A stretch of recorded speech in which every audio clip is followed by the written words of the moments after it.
And we're live. Okay, I just rushed home to get going. Hang on, I am going to get some more better lighting here. This is pretty dark.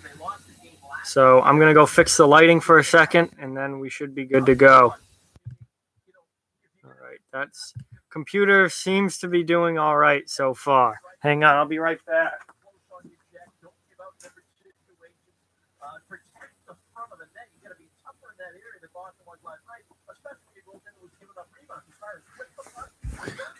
Okay, that's better.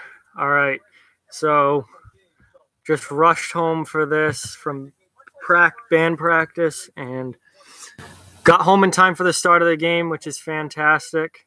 Hey, Rob. Hi, Holly. What's going on? Hopefully this is a really good game.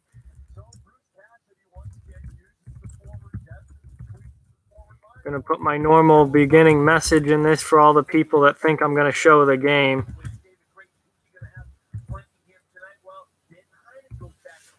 Hey, Dat Boy, what's going on, man? Thanks for being here. Yeah, Red Sox been good so far for the Red Sox this playoffs.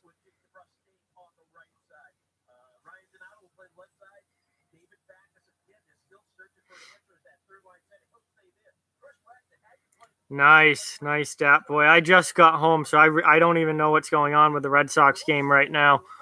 But I'm ready for this Bruins game. I did not get to see the first matchup between these teams last week, but I heard how physical and nasty it was. So I'm hoping that carries over into this game.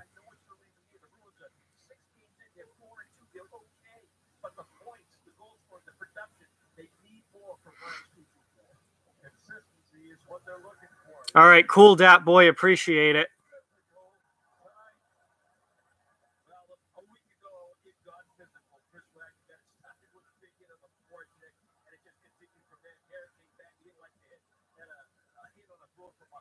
Yeah, it's very cold tonight down here in Mass. I was outside for the last couple hours, and it's cold.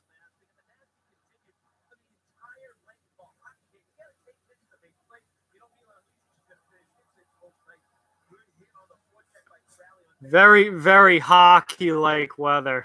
Absolutely.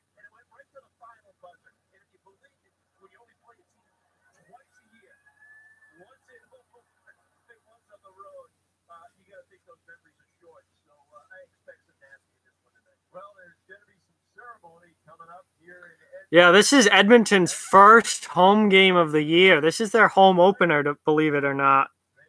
Which is kind of unreal how late in the season. But they started the year in Europe, and then they went on the road. So this is their first home game.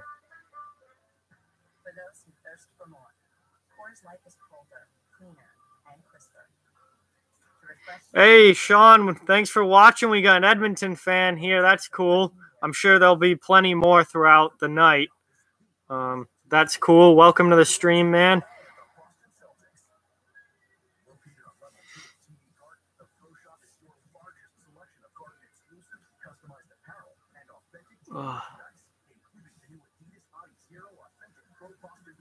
Oh, okay. So they're still early in the Red Sox game. It's only top 3.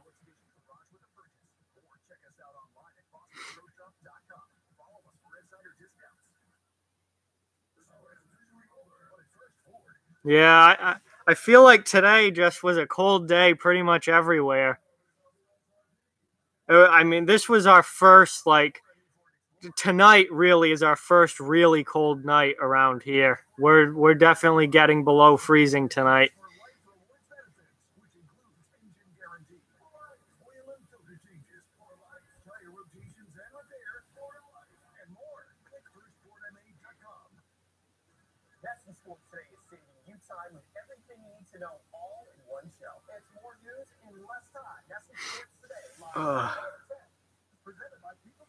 Checking NHL.com now for see if there's been any fights yet in the league for my NHL Fight Alert Twitter account. Just takes so long to load for some reason.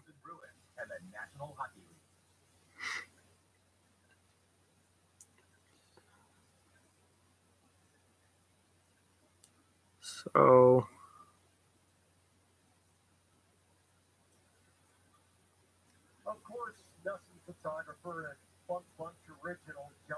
yeah, I mean 43 is decently cold, but yeah, well, it's about actually, according to my phone, it's 35 right now where I am, and it's supposed to get down to like 30, 31 tonight. So it's cold.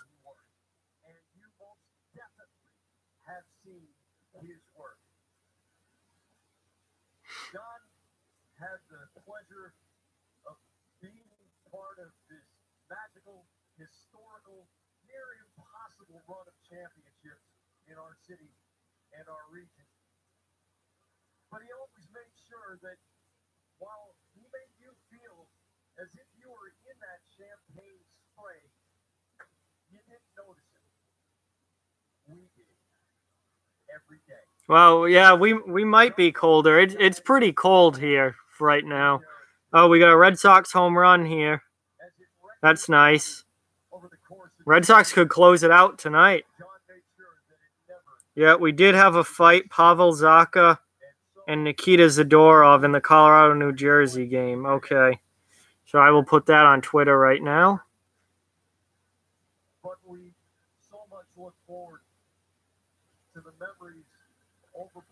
Oh, I didn't even think of that. That's right. We use Fahrenheit and everyone else uses Celsius. That's right.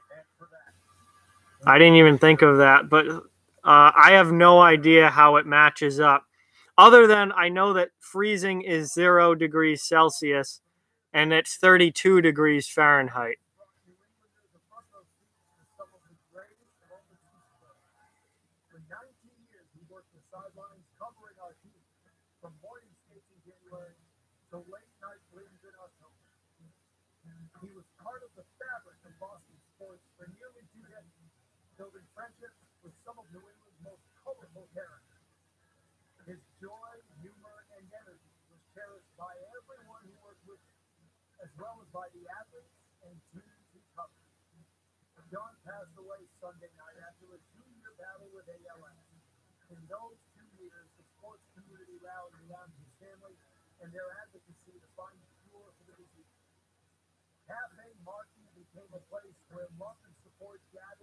Oh, wow. So it's still decently warm up there then.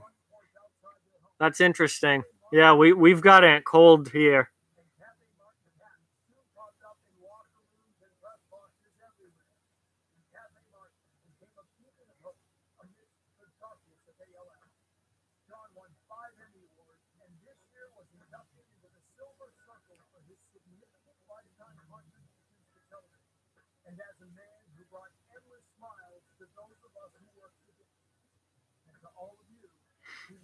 Oh, I just got in. I haven't seen any other scores or anything.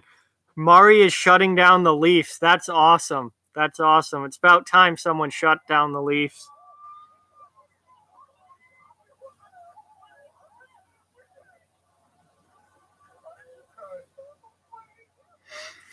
All right, so this game should be starting soon. Oh, nice. Thank you for the update, James. That's cool.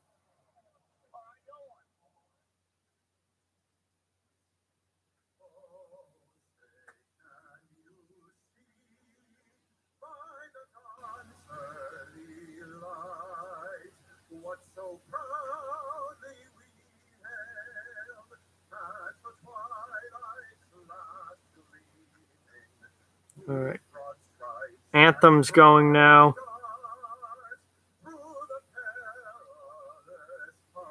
We're going to check some of these other NHL scores.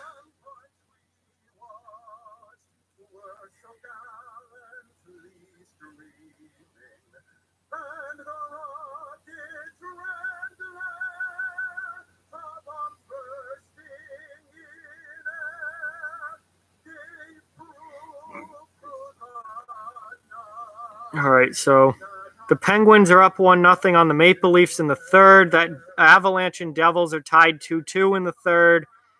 Blue Jackets are up on the Flyers 4-3 in the third. Lightning are up on the Red Wings 2-1 in the second.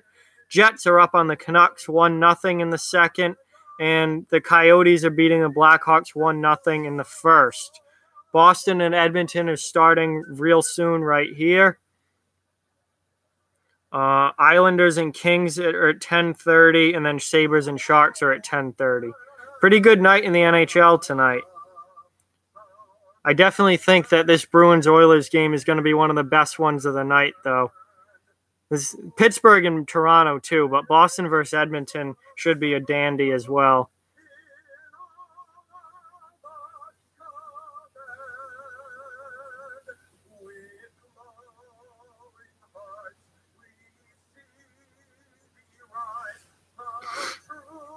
I cannot wait for this game to actually start. Yes, Lucic still plays for the Oilers. I'm a little surprised he didn't get traded after last season, but who the hell wants that contract?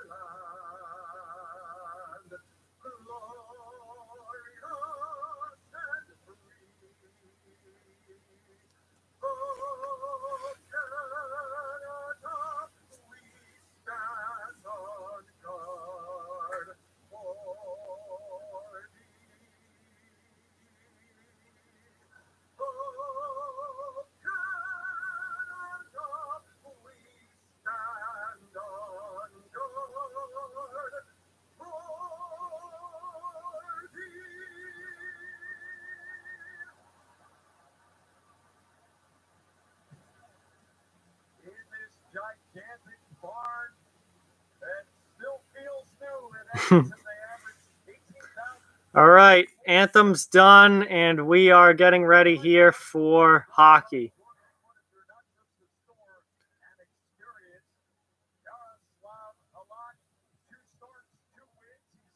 Wow, Halak has been fantastic for the Bruins so far this season since coming over. He's been really, really good. Cam Talbot, not the best. Man, I was looking for a big bounce back year from Cam Talbot this season, but so far, still not. Goals against over 3, save percentage under 900. So he's, kind of looking like he did last year, which is not great. Chara playing his 900th game just as a Bruin this year. He obviously spent a lot of time before the Bruins with Ottawa and the Islanders. So, not his 900th NHL game, but his 900th game as a Bruin. And the game is started. Here we go.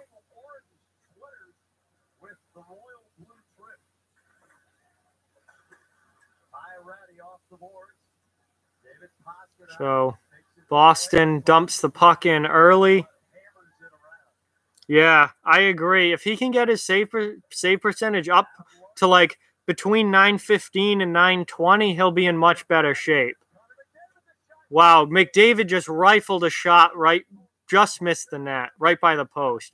Here comes Boston the other way, and Marchand fell over the blue line. He tripped on the blue line. Interesting. No, I love Chara, and I still think he's an extremely valuable member of the team. Until his play significantly declines, there's no reason to get rid of him. I mean, he's obviously not the offensive player that he used to be. I mean, his rocket from the point, he used to score quite a few goals. He doesn't give you much offensively anymore, but he's still the leader of the team. And he's still such a good shutdown defenseman. I still love Chara. Yeah, Marchand just tripped right over the blue line. It was going to be a 2-on-1, too. Oh, there was a nice shot from one of the Bruins. That was Krejci. Talbot with a good save, though.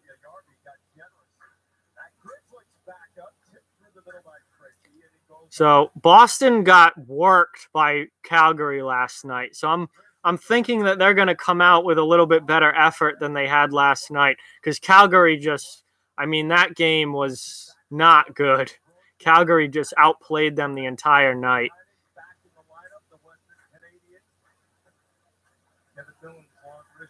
Yeah, easy save there for Talbot on Miller. No, I wasn't a fan of the McQuaid trade either. I didn't get the point. What was the point of it? They got rid of McQuaid, their tough guy, and one of their longest tenured players, and they brought back Steve Kampfer for what? Steve Kampfer hasn't touched the ice for what?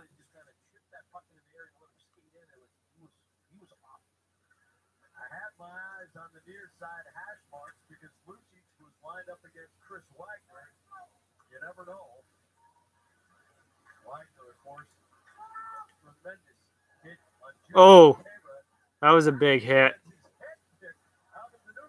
And we're going to have a fight early. Nope, he wouldn't go. His gloves were glued on. What an idiot. I don't know who that was, but someone on the Oilers just took a big-time run at a Bruin. And then he got challenged and his gloves were glued on. This game is going to be nasty. It's every time, for some reason, every time the Bruins and Oilers play, it gets nasty.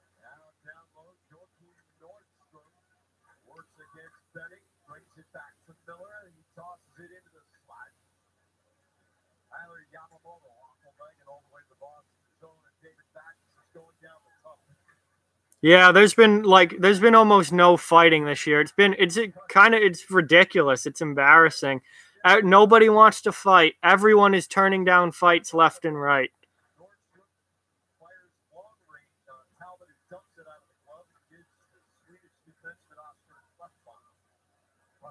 Edmonton just iced it.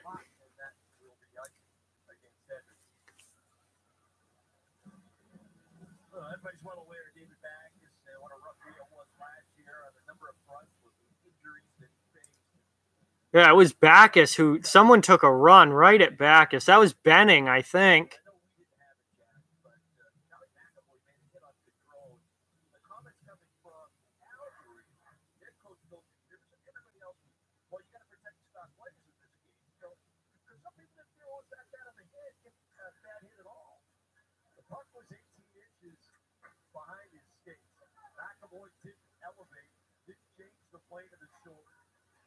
Yeah, offsides Boston.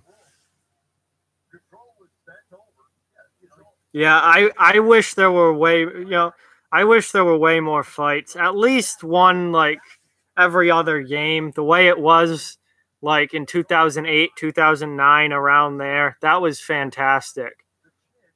Doesn't need to be like 2 fights a game like it was in 1987, but like 2008 level was really good.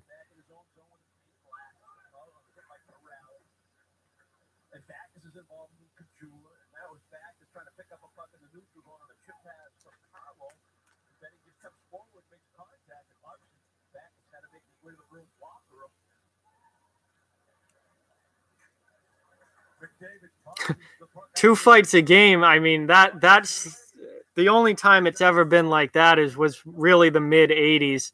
The fight rate got really, really high. But the last, it's been straight downhill for the last 10 or so years.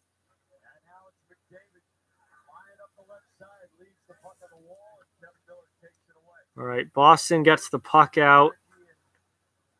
Then Edmonton gets the puck out, and now they have the puck in their own end, trying to break out. No real scoring chances early. We're about 5 minutes into this period, and there's really not been much for scoring chances. Here's one. Boston. He just rung the pipe. Crossbar. Oh, man.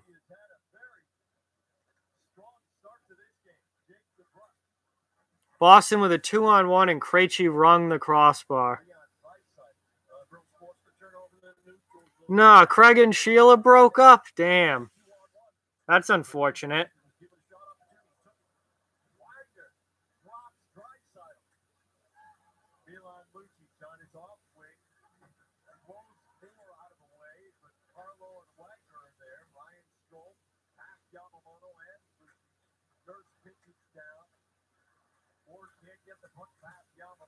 Yeah, Boston's stuck in their own end.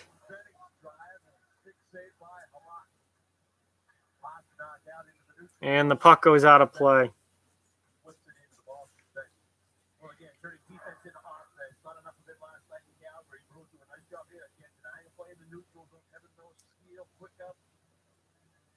Ugh, right off that crossbar.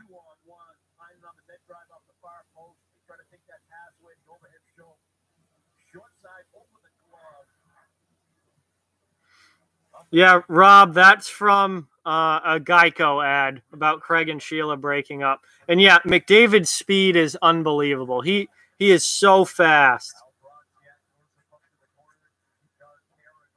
Edmonton's fourth line's out there against Boston's fourth line. We'll see if anything happens.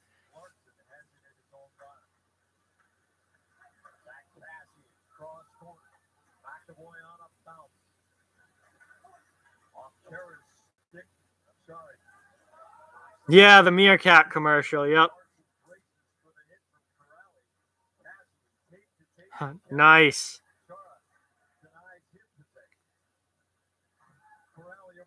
Ooh, Corrali with a deceptive shot in on Talbot there.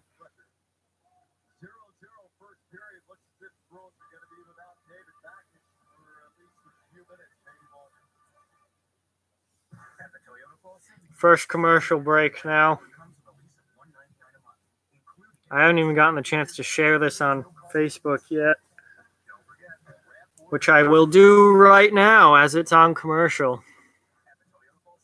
Hey, Crosby is a girl. What's going on, man?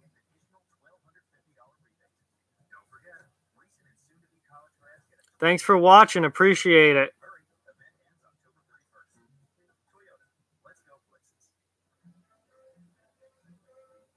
Same, dude. Just hoping it's a good game tonight. A little slow on the start, honestly. Thought it would be a little more action to start. A little more action to start the game, but that hasn't been the case.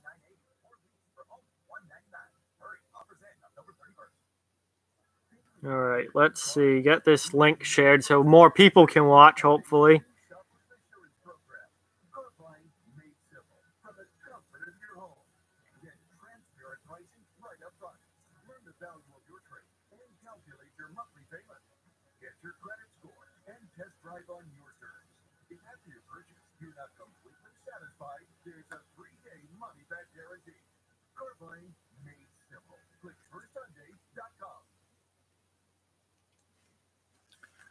Yeah, it hasn't been I expected a little more to be a little more physical.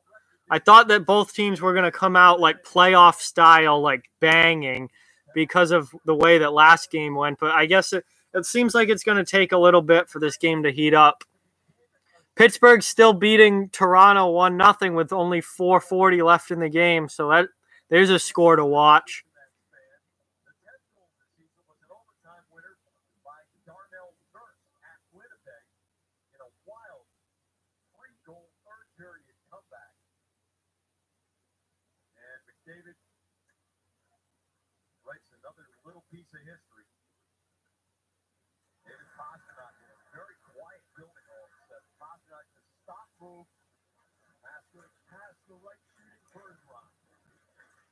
All right, so Boston's got their top line out. Obviously a very deadly line, but they miss the pass and the puck goes out into the neutral zone. And Boston ices it. So now Edmonton's going to have a chance to get an offensive zone face-off here.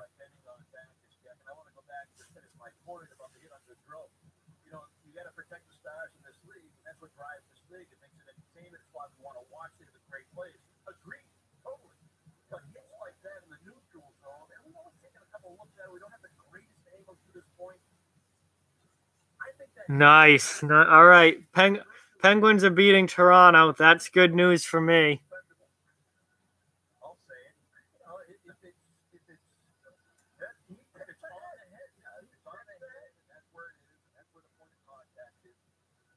Yeah, I hope Buffalo has a solid year. I mean, I don't think they're a playoff team or anything, but I think that I hope that they have a decent year. No, Yager will never play in the NHL again.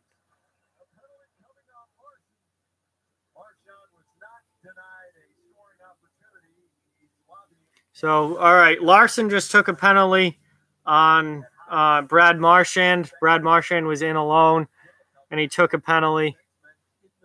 Not a penalty shot, though. He wasn't denied a scoring chance. So, Boston to the power play here with a chance to take a 1-0 lead.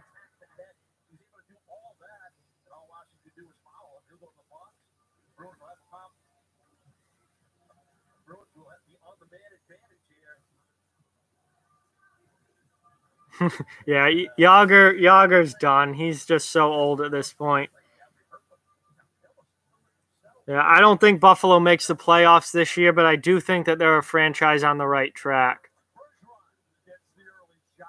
Good shot there from Bergeron early.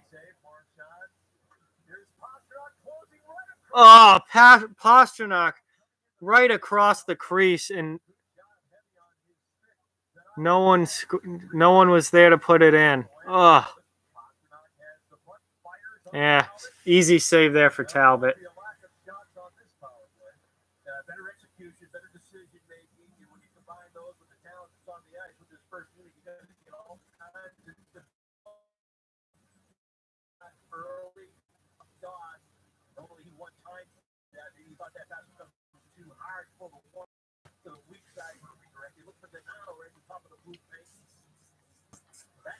I guess you could say Yager's the Tom Brady of the NHL. I mean, but he played long enough, yeah.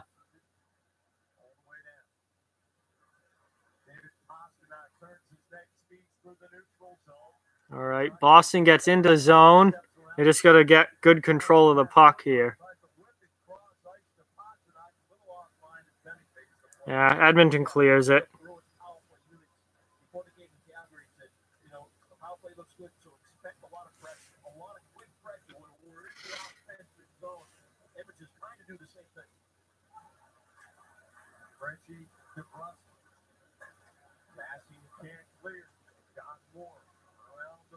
Boston's still got about 40 seconds left on this power play. 45 seconds left on this power play. McAvoy with a shot there, but Talbot saw it cleanly. Wow, Columbus beat Philadelphia 6-3.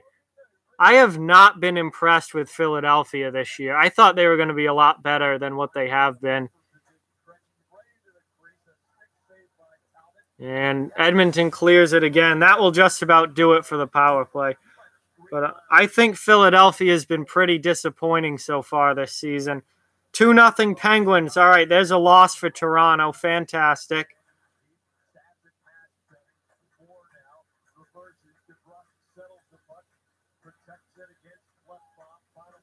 I love gritty, but Philly has not been that great this year. I thought they'd be a lot better.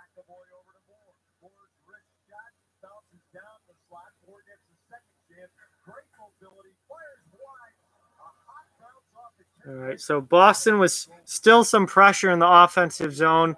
Power play's over, though. Edmonton's killed the penalty.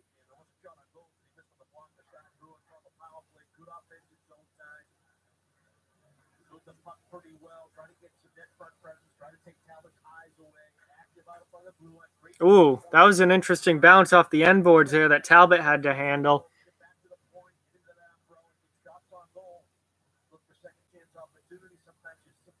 Wow, Boston is out shooting Edmonton 8-1 so far, and we're about 9 minutes into the game. Edmonton's got to get something going.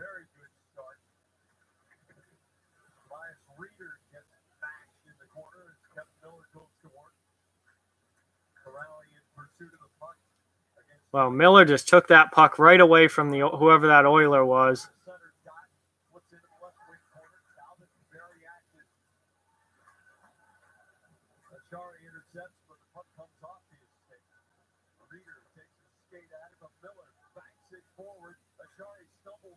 Another Bruin falls down at the blue line. This time it was Achari. What is going on at that blue line? They're tripping over it.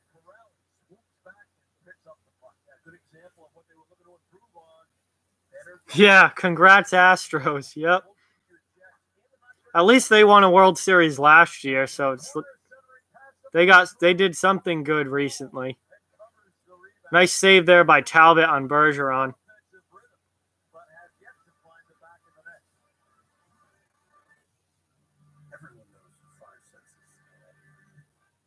Yeah, Urinating Tree is fantastic. I love his videos.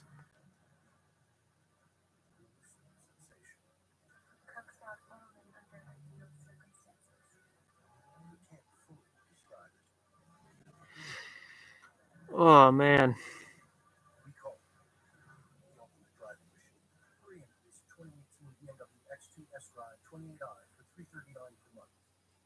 There's been a lot of talk about tariffs. Did you know that even furniture and mattresses made here in the U.S. are subject to tariffs? Because many of the parts used are produced overseas. Yeah, that one was good. I loved the No Cubs No song he did instead of Go Cubs Go.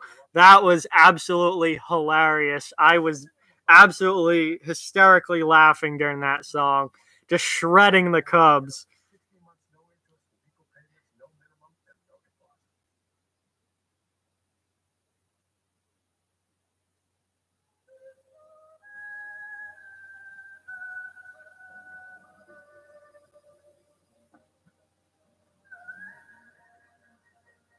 Yeah, No Cubs No. That was fantastic.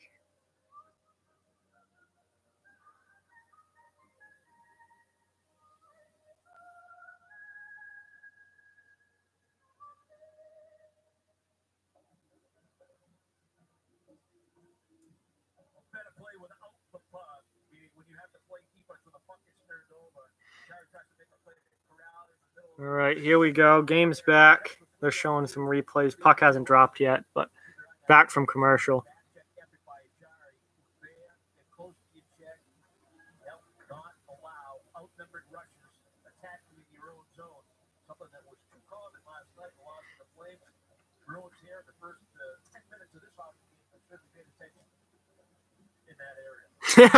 Yep, the Orioles were especially bad this year. 3-0 Penguins. So all right, that game's over. Toronto loses. Penguins beat Toronto. And yeah, Talbot's looked good so far, but the Oilers as a whole have not. Halak really hasn't had to do much of anything for the Bruins.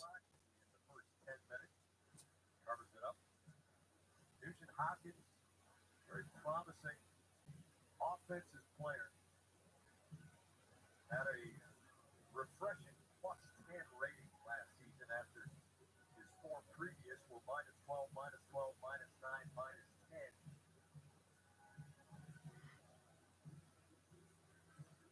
All right, so Edmonton with an offensive zone face-off here.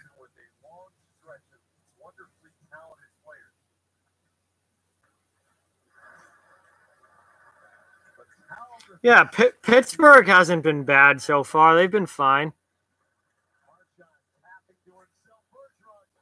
Yeah, blocked. Good chance from Bergeron, got blocked.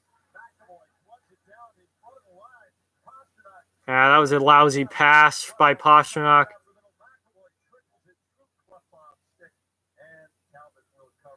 Wow, Bergeron's not taking that. Now Marchand's pissed.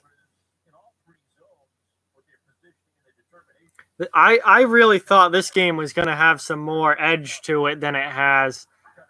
Given the way these teams played last week, I thought it was going to be right from the get-go. 0-0 so far, Crosby. I thought this game was going to have a real edge to it right from the get-go. And that it hasn't really so far. You had Benning turn down the fight early after the hit on Backus, and that's really been it.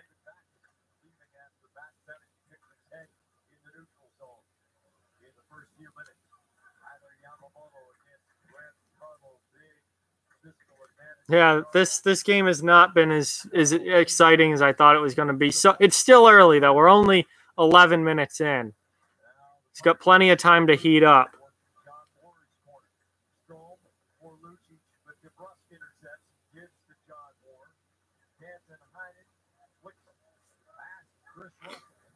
Yeah.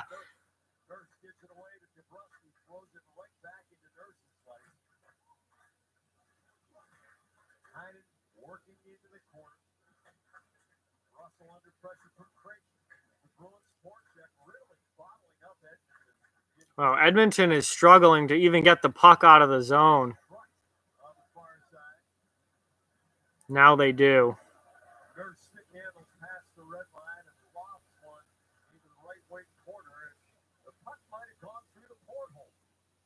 That puck's out of play.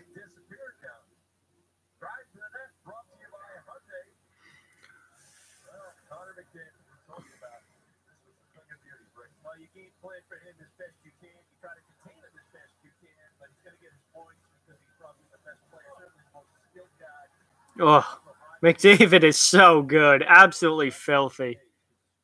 So good. All right, we have fourth lines out there against each other again.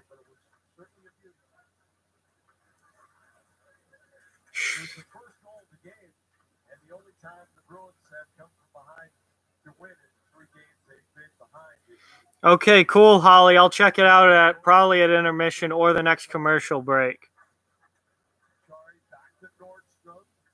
Right under Corrali's stick. Quick turnaround, though. Right back in. Get in on the forecheck and hit somebody. Let's go.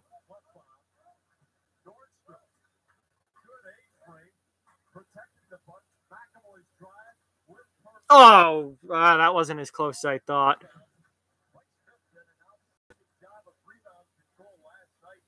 Yeah, that was a terrible turnover. And then Edmonton turns it over too. Wow.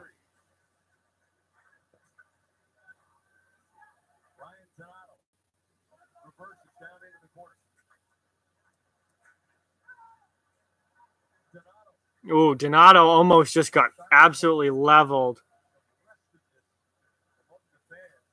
Hey, what's going on? Yes, the Caps do own the Bruins. Absolutely. All right. There have been a couple of hits in the last few minutes here, so things are starting to heat up a little bit. Still not what I thought it was going to be. Pasternak just missed the net. I think once someone scores, it might open up physically a little bit once a team's winning and a team's down.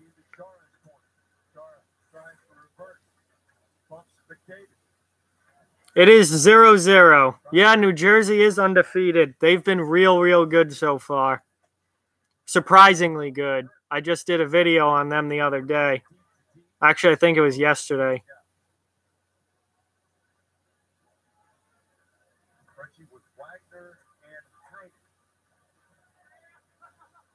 Ciao. Yeah. Nice save there from Halak.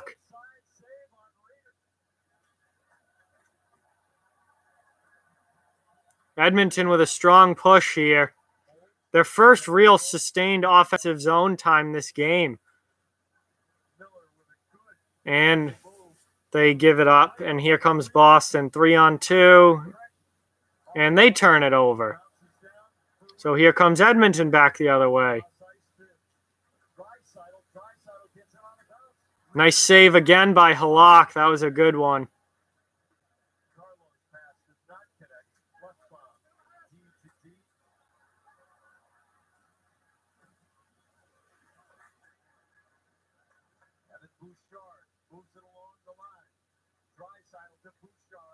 Yeah. Well, all right. So, offsides, Edmonton.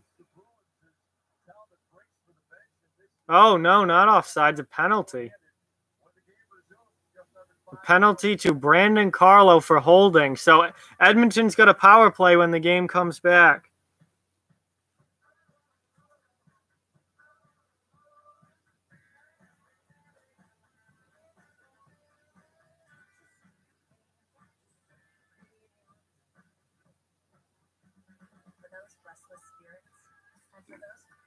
Honestly, I have no idea, James.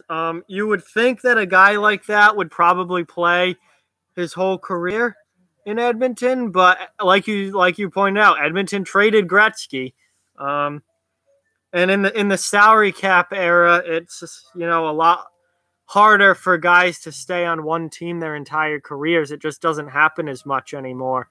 So I really don't know. I think maybe eventually, I mean, he's obviously locked up in Edmonton for a long time, but maybe at the end of his career, he ends up somewhere else. I don't know if he ever wins a cup in Edmonton. I don't think Edmonton has a cup-ready team right now, so we'll see what they do as far as roster moves in the future.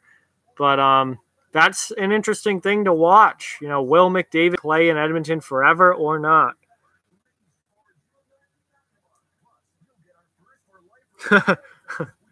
Yeah, that'd be cool, Holly. Thank you.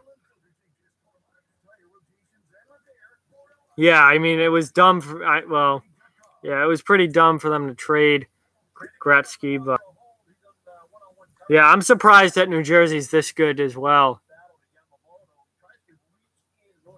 Yeah, Carlo reaches the free hand out there. That's a pretty easy call. So Edmonton on the power play now. Boston has pretty much dominated this period, but if they blow it here, Edmonton can get a 1-0 lead here, even though Boston's carried the play so far. That's why you got to capitalize on your chances.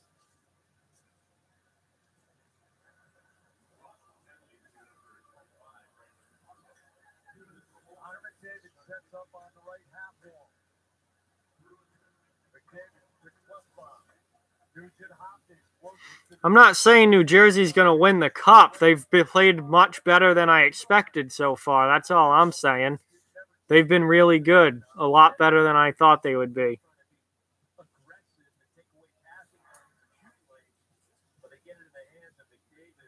I don't know. I thought Daniel Alfredsson would play forever in Ottawa, and he ended his career in Detroit. So there have been plenty of guys who I thought would play in one place their entire career, and then they haven't. So we'll see with McDavid.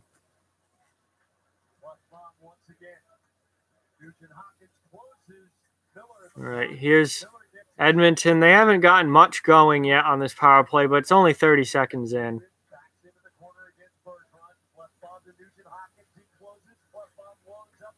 Yeah. Wow, Char just took that puck right away from McDavid.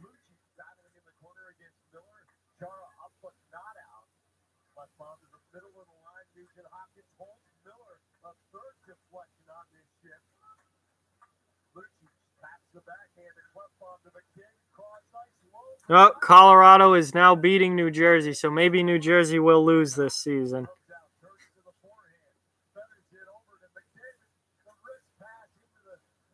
Oh, Boston, you got to get that puck out. Oh, my God. And now they do. Okay.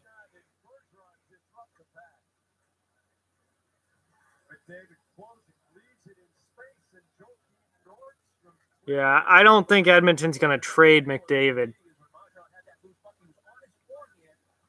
At least not anytime soon. And then I would say Ovechkin is probably going to play in Washington forever. I agree with that. And yes, I do think that Edmonton's coaching and management is probably more of a problem than the roster. The roster's not great, especially on the back end. Their defense isn't great. But I think the coaching is an issue, and being a Bruins fan, I know all about Peter Chiarelli. I don't need to tell you about him. He's not a guy I would want running my team.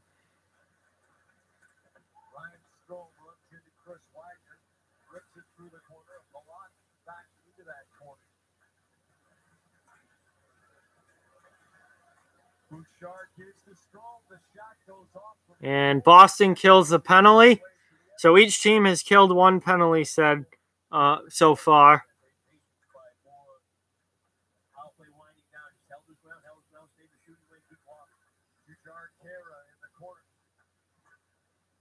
Miller has played a muscular first period.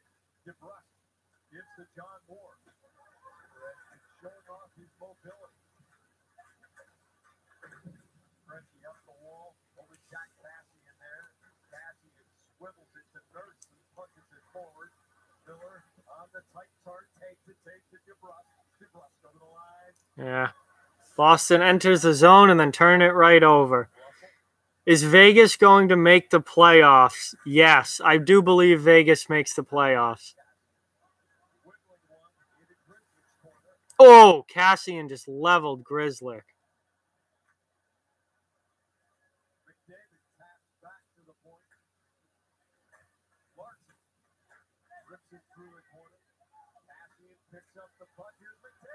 Ooh. McDavid going to the net, gets the puck poked off his stick, though. Grizzly gets underneath Passy, which might be redundant. That's kind of a fucking Jeff there. DeBrusque breaking 2 against 3. Seems the Bruins don't have numbers, so Wagner will pursue, buying a little time from the line change. It's the Bergeron line out there again. Nugent Hopkins on his off blade, dumps it into the corner. McAvoy on the diagonal, Ratty on the hit against McAvoy. Pasternak shields the puck from Nurse. No, it looks like New Jersey's going to lose to Colorado, so that will be New Jersey's first loss of the year.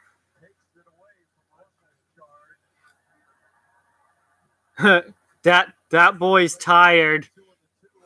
All right, see you, man. Thanks for watching. Appreciate it. Colorado beat New Jersey. All right, so there we go with that.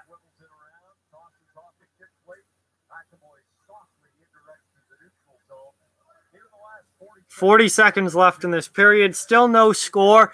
And honestly, a very boring first period from what I thought it was going to be. I thought it was going to be a lot better than this. It's what happens when I get like hyped up for games and I think a game's going to be really good. It ends up being really not good. Oh, how did Talbot make that save? Oh, how has Boston not scored? Marchand thinks he did. I can't believe they didn't score there. All right, so Pasternak shot up blocked. A ridiculous save on Marchand by Talbot.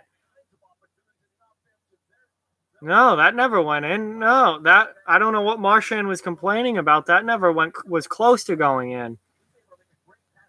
Unbelievable.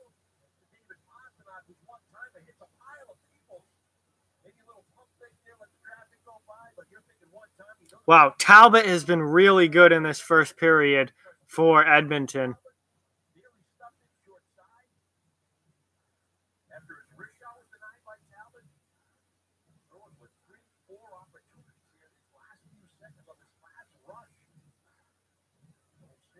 No, that's definitely not a goal. I don't know what they're looking at. There was no goal there.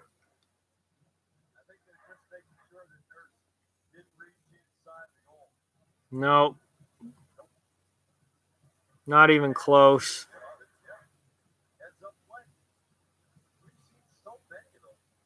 Yeah, they have, but apparently not tonight. Ooh. Yeah, wow. Edmonton does have a tough 4-game stretch coming up there. Nashville, Pittsburgh, Washington, and Nashville. Wow.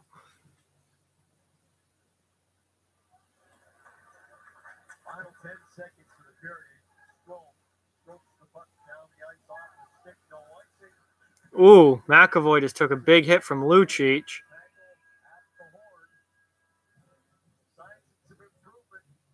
And that's the end of the first period. It is 0-0. End of the first. Wow. This has been a boring game so far, and that was not what I expected coming into this. I thought this was going to have some real edge to it, a lot of back and forth, a lot of chippiness, and it's not been that way at all.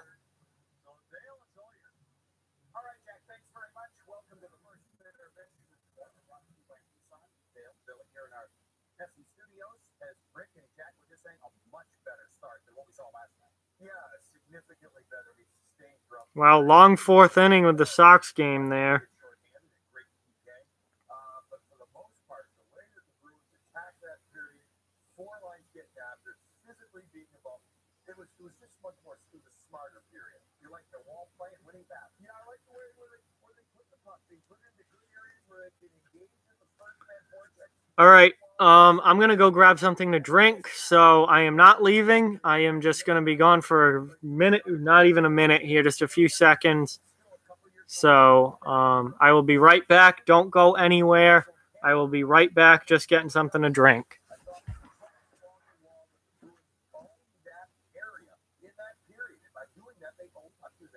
Not only that, but when they did have the puck in the offensive end, their puck protection was much improved. Yeah, they could put it again into areas where they could protect it or where they could possess it, and then they could do something with it. So again, this is almost a combination of wall play. Look at the way Dan Hyde protects the puck rate. Less than a puck protection, moving into the outside. And I'm back. Here's another thing. Puck protection. Force to have to chase. Corrales David Price does like to take his time pitching. He's a pretty slow worker.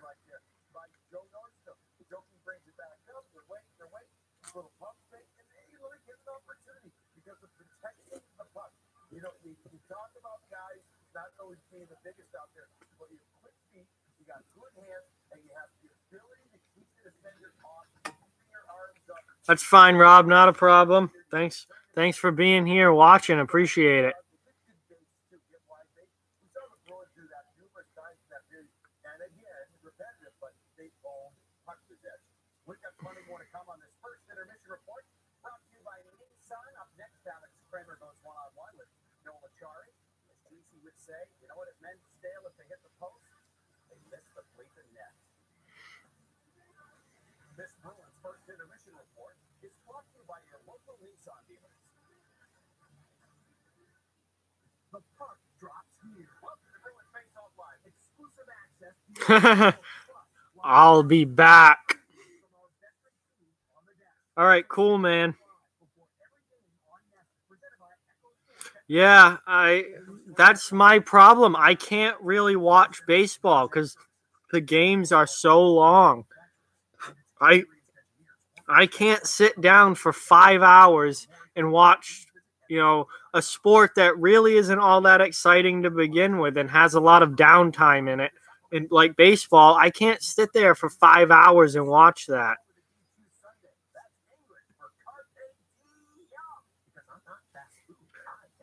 Not a problem, Crosby. Not a problem.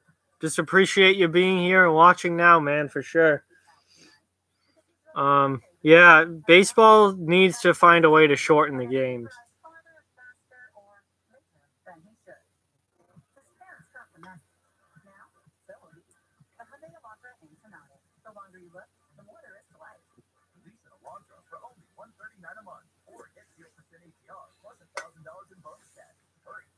October 31st. In October, enjoy Harbor Ice Coffee for free on Fridays. Only at October. Hops are like grapes. Special conditions of terroir, of soil, the growing conditions of climate and sunlight will produce. Yeah, I don't really know how to speed baseball up, but they got to do something to make sure the games don't last 5 frickin' hours because no one wants to sit through that.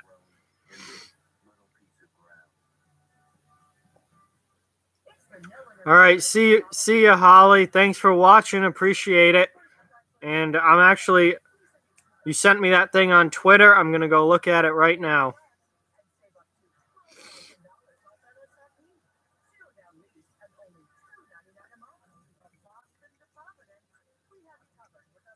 Yeah, I don't have 5 hours to sit and watch a baseball game either, and not especially a sport that I don't even really,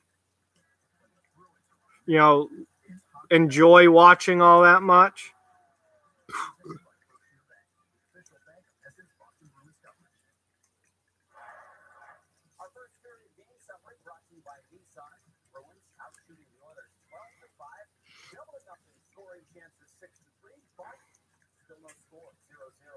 Yeah, most people don't.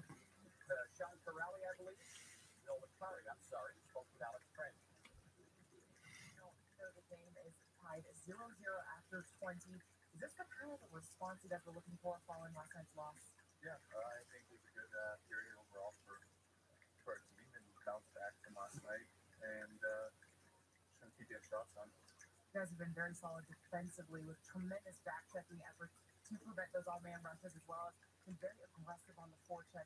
Was defense kind of the topic of conversation heading into this game?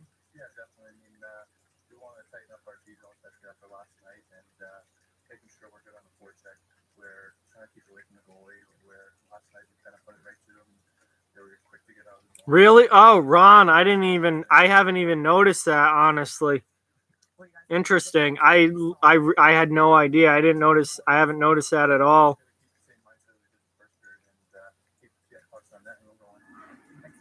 Well, Landeskog with a hat trick tonight. Wow, that's good. That's good for him. He's a guy that, needs to score goals.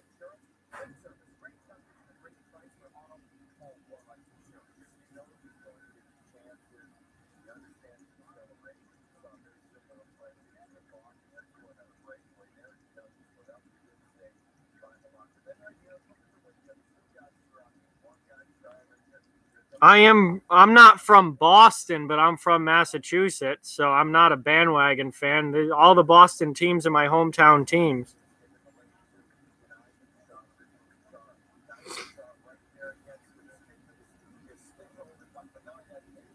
All right, see you, Rob. I think San Jose will be fine. There are definitely teams I'm worried more about than San Jose. I think they'll be all right.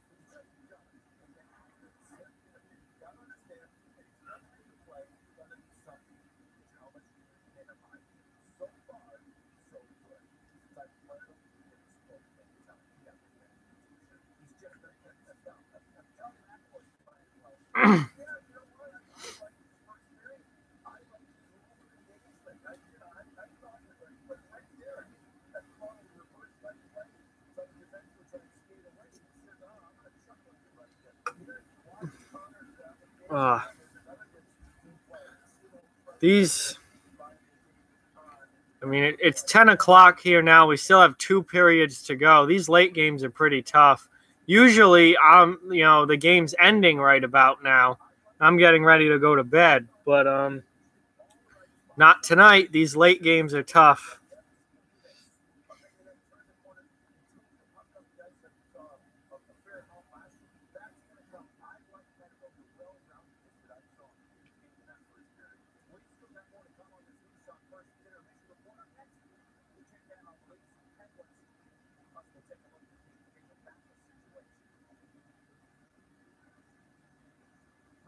Still got quite a bit of intermission to go, too. That sucks.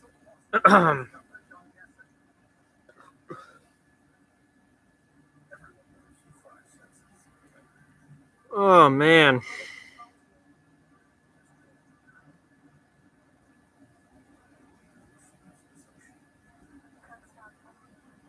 Yeah, intermissions are just too long. Like, I understand that the players need a break and the coaches have to be able to make adjustments and stuff, but intermission's just too long. I know 3 minutes doesn't seem like a lot, but cutting NHL intermission from 18 to 15 minutes would make a huge, huge and noticeable difference. I swear. I know that, my high school hockey intermissions were 15 minutes.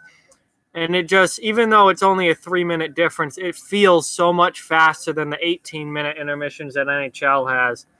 So I really think that they should cut it by 3 minutes.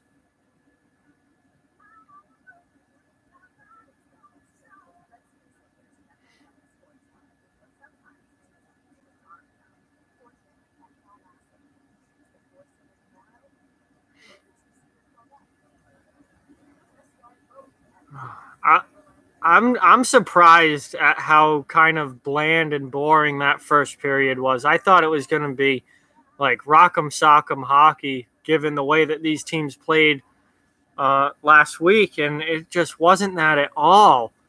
I'm very disappointed, honestly. I was hoping that this was going to be a kind of an old school fun game to watch.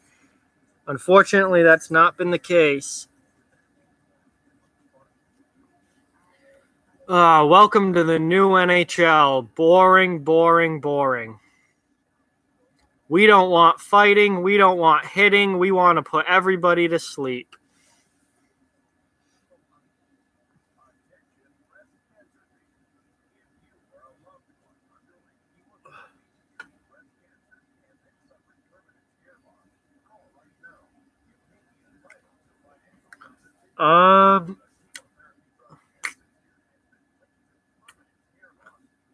I don't remember. I don't know. I made my predictions before the season started, and I know I had Edmonton right on the bubble. I don't know if I had them sneaking in or not. I forget what my prediction was. If I did have them getting in, it was barely and as a wild card team, or I would have had them as one of the first teams out. I don't remember off the top of my head if I had them in or not. Given the way that they've started this season, not so great. I'd maybe lean towards them being out, just out. But it's a long, long year, and a lot can happen.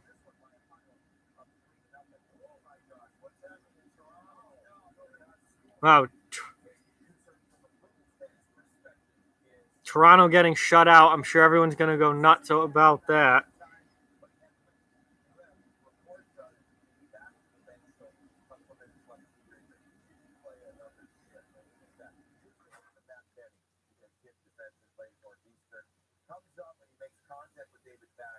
All right. Really hasn't changed so much that we complain of his movement here. He's down a little bit, but I can't tell if the principal point of contact is.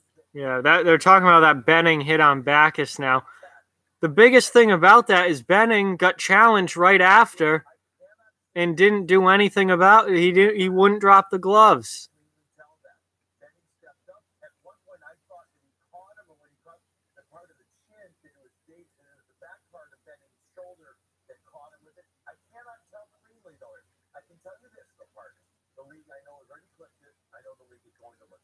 Well, and Jack said he's had some issues with that, and missing a big part of last year.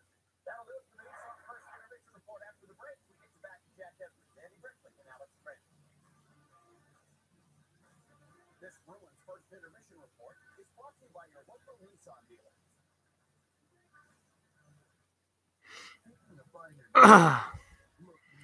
All right, this intermission has been long enough. Let's get back to hockey here.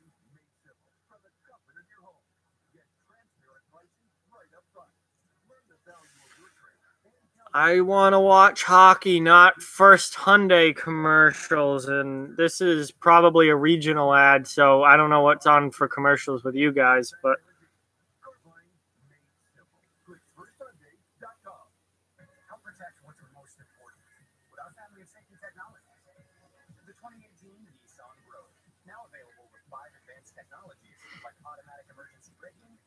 only one fight in the NHL so far tonight, and it was Zadorov and Zaka in the Colorado-New Jersey game.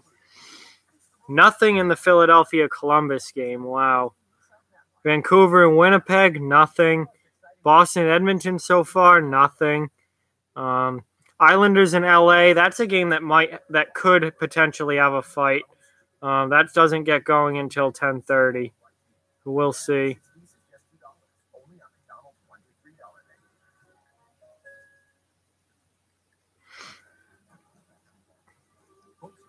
Yeah, so basically, if Edmonton's going to make the playoffs, it's going to be barely, and they're going to have to play well to get there, or they're going to end up missing. I think, looking at them so far this year and how the Pacific Division as a whole has looked, I think they're a bubble team at best. I don't see them being up there with San Jose and or Vegas or teams like that.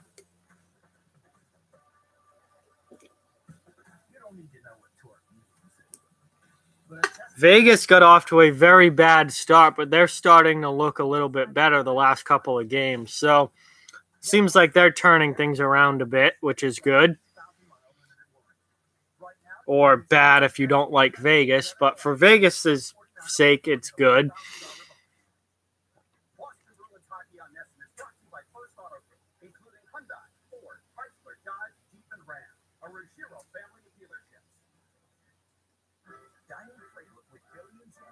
Saturday mornings on Nesson. Boston Bruins hockey on Nesson is brought to you by Ace Tick. It's more than a tick. By Echo Store Technology. Yeah, well, intermissions are definitely longer than commercials, and it's all just a pain. It's a big pain in the ass, all of it. I just want to watch hockey. They do give me time to check Snapchat stories and stuff, though, and look on Twitter and check other scores and stuff like that. Yeah, it's starting to look that way, James. Detroit has looked atrocious so far this year. Really, really bad.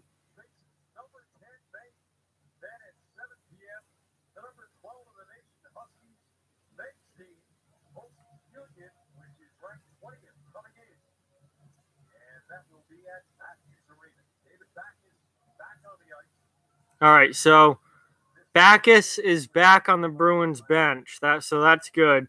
Hey, Muscle Matters, what's going on, man? Thanks for being here. Appreciate it. I don't know why I'm looking at Snap Stories right now, but I am.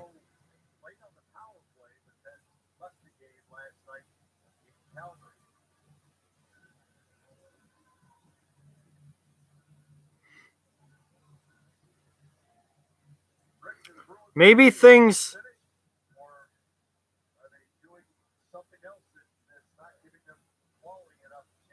I'm not concerned about their offense or where their offense coming from after 20 minutes, to be honest with you, Jack. If people will get in the game, you might be able to ask me that question. I'll give you a different answer. Yeah, if Detroit loses again tonight, I mean, they haven't won yet, so that's a real bad start to the season. All right, maybe this period these teams will wake up because it was a very sleepy first, and that is the exact opposite of what I expected. So hopefully this period is more exciting than what we just watched about 20 minutes ago. Puck is dropped, and we are underway in the second.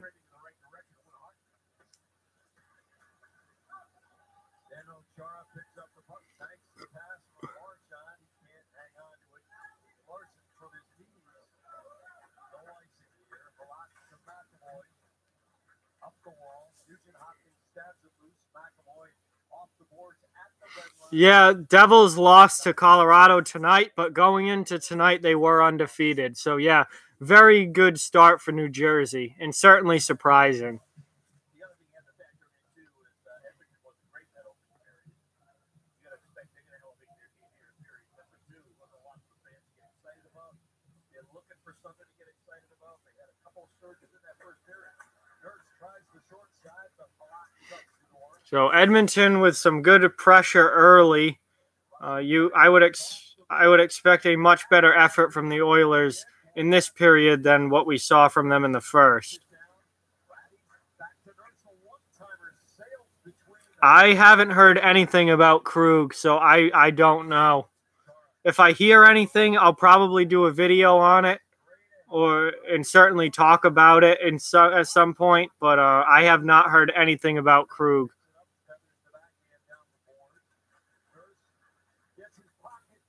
Oh, Krejci there with a nice steal from Darnell Nurse. Ooh, Heinen with a quick shot. That was pretty good. Over, D to D, smart play. And Miller can't keep it in the zone. Come on.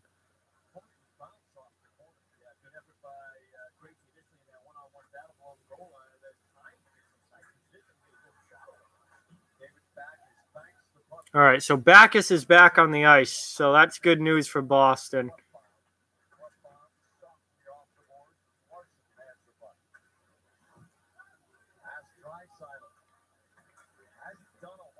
this season.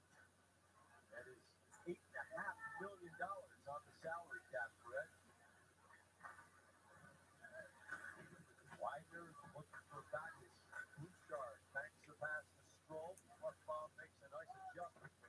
Comes Bruins back in on the forecheck. Edmonton can't get the puck out once again. That seems to be an issue for the Oilers tonight, getting the puck out of their own end. Here they go.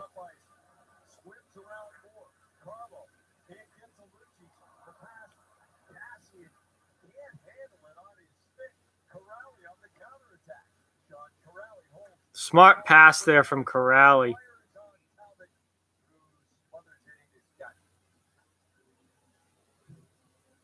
Good effort by Corrali to get his feet moving through the neutral zone. It wasn't even there, just shit and chicks. Kept carrying the puck. Gained the line, made a play. Go back to that line. Shift by Creighton getting in. That's a good effort right there. One-on-one battle on the forecheck. Get in with a battle, push the puck to an area. We have a chance maybe to make the play. Ryan's going to come over, get a good inside position, good shot. Yeah, the goaltending has been much better recently. Although not last night. But Tuukka was not great last night.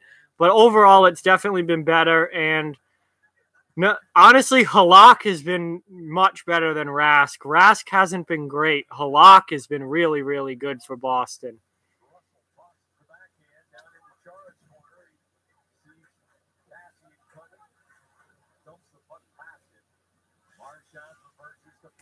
Rask really hasn't been great, to be honest with you.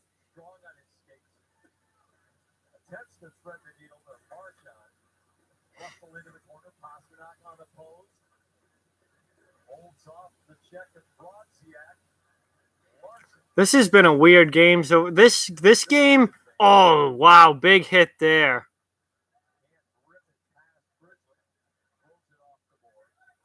I think that might have been Pastrnak. Wow.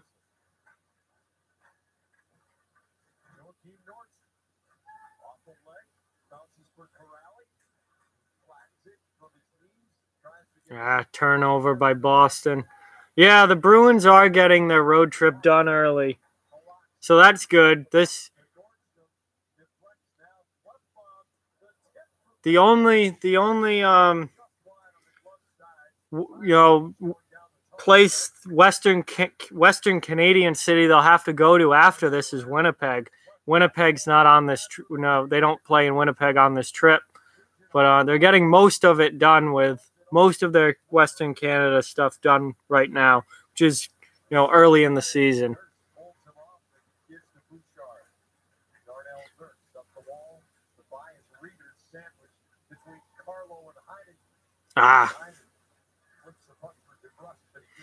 This has been a weird game. This kind of this feels like it could end up being a 1-0 game, which you don't see a lot of in the NHL, but this definitely feels like it could be a 1-0 game.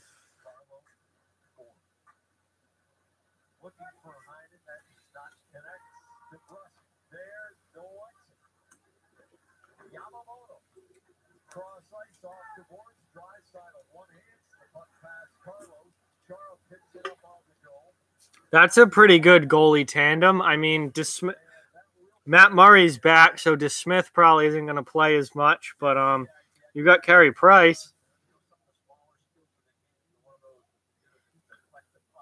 I had Roberto Luongo and Jonathan Quick as my goalies, and both got on IR early on in the season. So I no longer Quick I kept on the bench, and Luongo I had to get rid of to get a goalie that's actually going to play.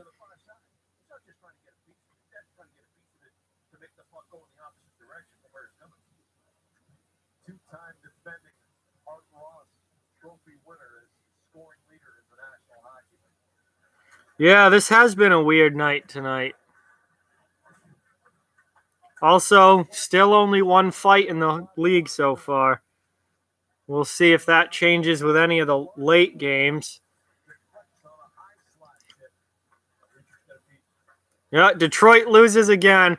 I just did that video, what was it, yesterday, about Detroit being the worst team in the league? I don't think you can really argue with that. That was an incredible save by Halak there on Lucic. Wow.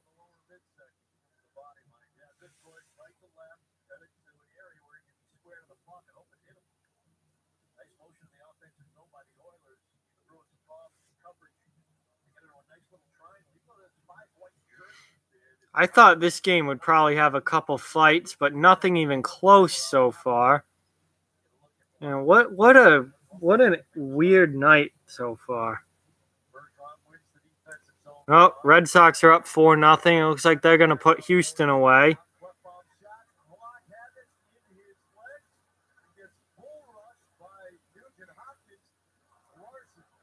Yeah, Larson broke his stick. Good chance there for Edmonton.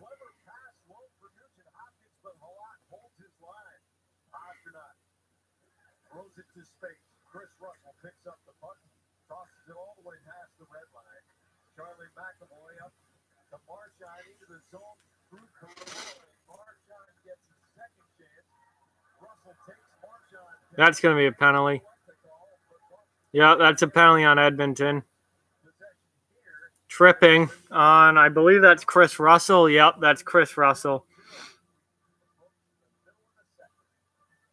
Hey, Rob, welcome back. Boston going to the power play when it gets back from commercial. Chris Russell just tripped Brad Marchand. And the Red Sox are up 4-0. So it looks like they're going to put Houston away tonight, at least so far. Hope I didn't jinx it. Knock on wood.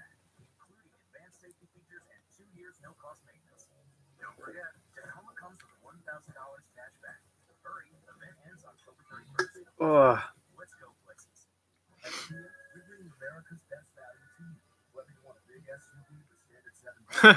Well, that's good, Rob. Yeah, Ronald, it's not been a good start for the Red Wings. I mean, I think they're the worst team in the league at this point.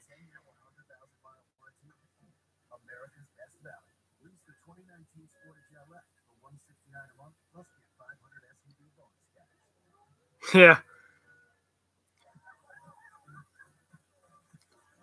Certainly big spending teams making it to the World Series, that's for sure.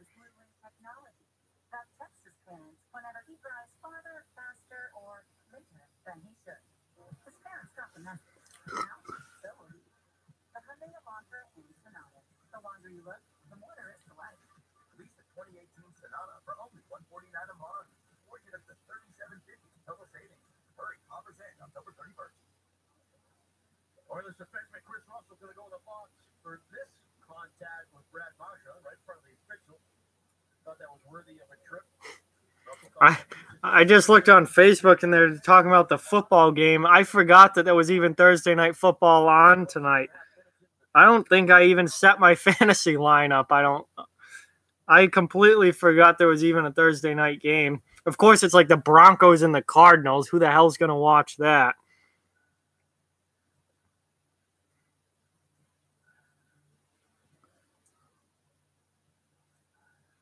Oh, I'd love to see a Red Sox Brewers World Series. But I don't think the Brewers are going to beat the Dodgers. I think the Dodgers are going to win that series. Oh, come on.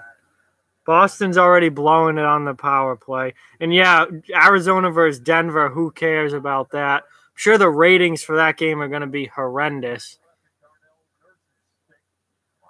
Let's check my fantasy team, and did I even set my lineup? I don't even think I have anyone from the Cardinals or Broncos anyway, so who cares?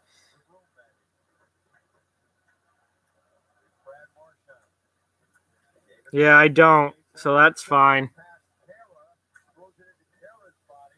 Not worried. No one's playing anyway.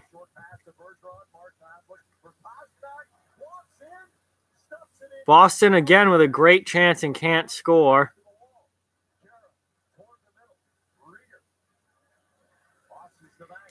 Wow, that's a great game. 35-3. Good. Yeah, the Cardinals look real good. God, they look like a JV team. Ugh, they're so bad.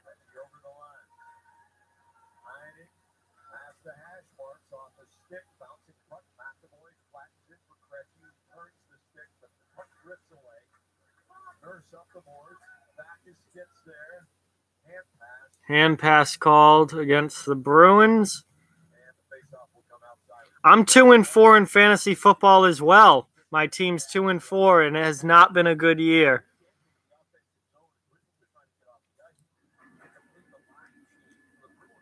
So, yeah, I have not had a great fantasy football season. I'm 0-1 in fantasy hockey in our league, so not good start there either.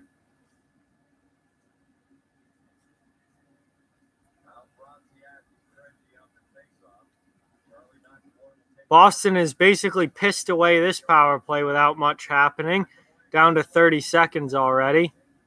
And they just turn the puck right over, clear for Edmonton. I don't know why this camera keeps doing that stupid flickering again. That really pisses me off. I have no idea how to stop it.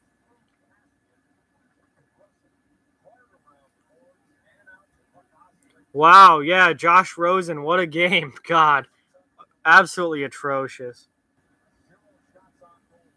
Oh, Larry Fitzgerald should retire right now. He literally at the end of this game, he should just be like, I retire. I'm done.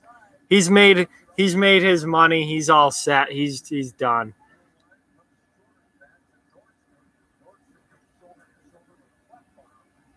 Oh, that sucks, dude. That sucks. Yeah, I usually get blown out every week, so.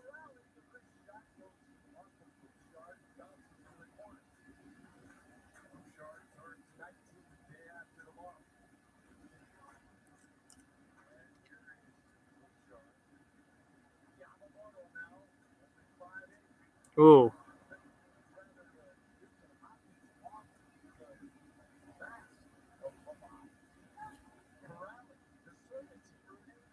Ah, Carlo almost with a chance to score there, but he couldn't settle the puck.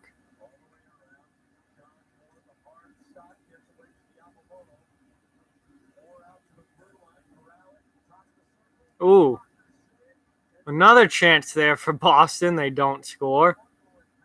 That seems to be a trend for both teams tonight. Chance and they don't score. No, I don't think so either.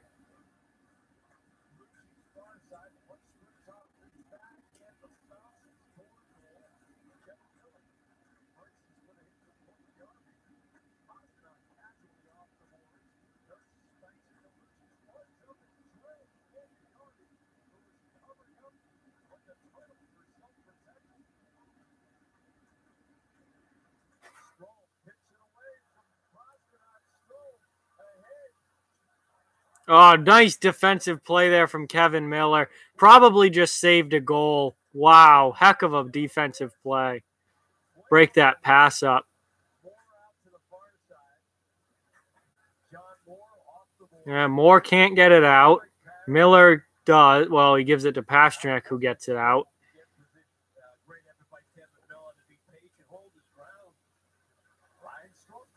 Ooh, that was a deceptive shot. Now, Boston turns the puck over again. Oh, this has been such a sloppy game.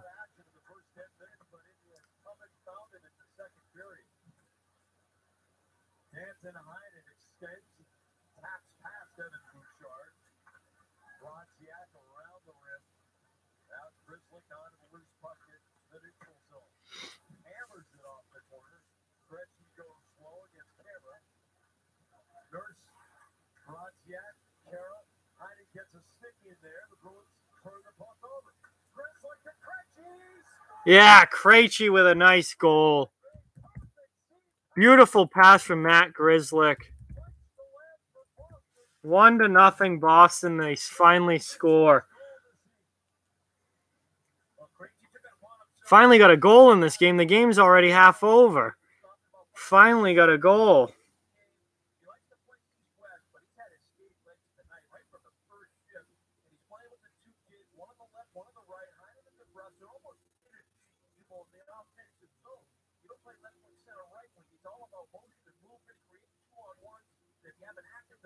Yes, Larry Fitzgerald is a Hall of Fame wide receiver. Yes.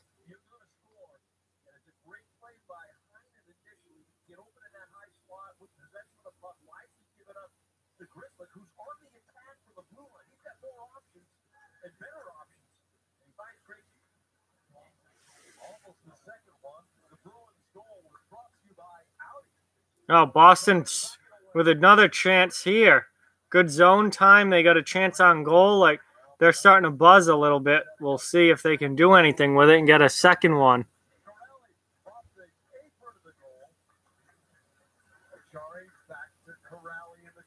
Edmonton's starting to hit now.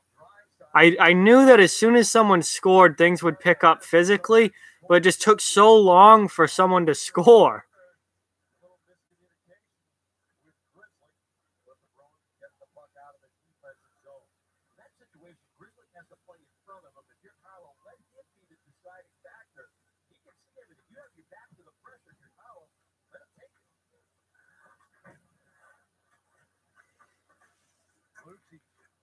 Here's Edmonton with some zone time and pressure now against Boston's top line. No, only the second period.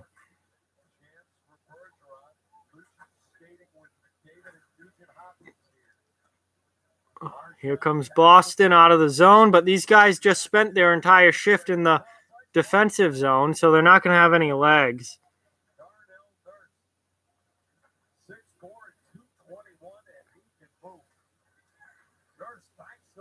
Oh, that was a nice pass from Nurse.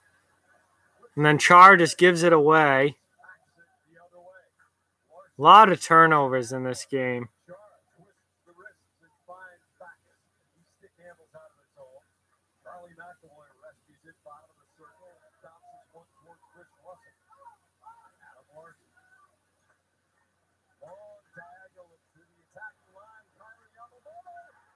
And Edmonton ties the game.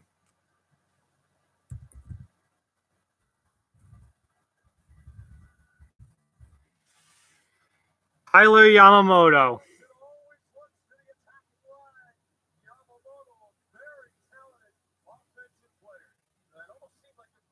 Stretch pass from the defensive zone.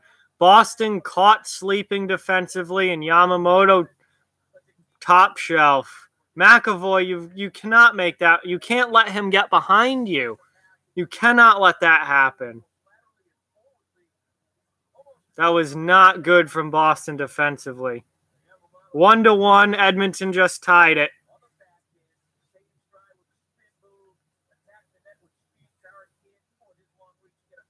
That cannot happen.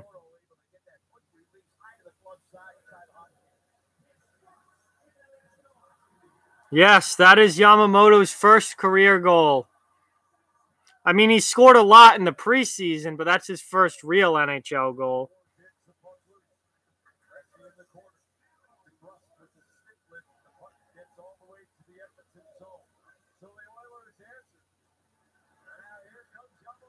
And here he comes again. Nice save by Halak.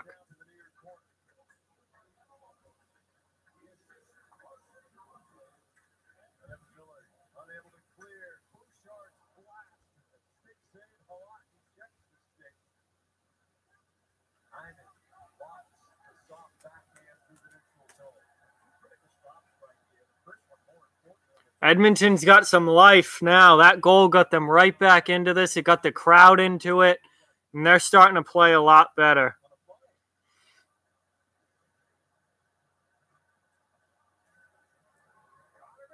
Here comes McDavid just blowing by everybody.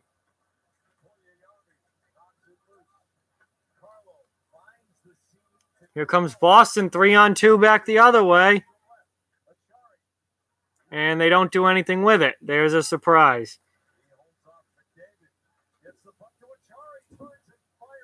Yeah, not Toronto's best game tonight, that's for sure. So 5:08 left in the second period, and we have a 1-1 hockey game.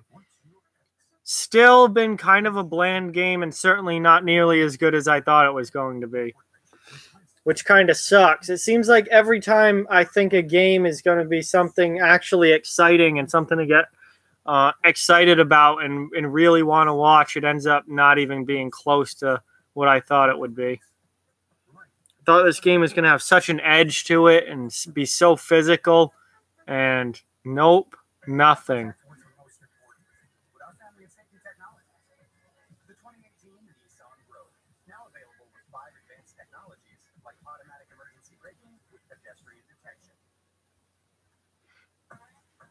The 2018 Rogue, the safety tech you want and more included.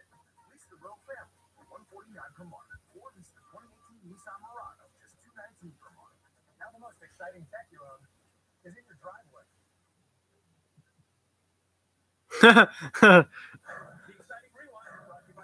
That's funny, Rob. Yeah, probably every Bills game is like that.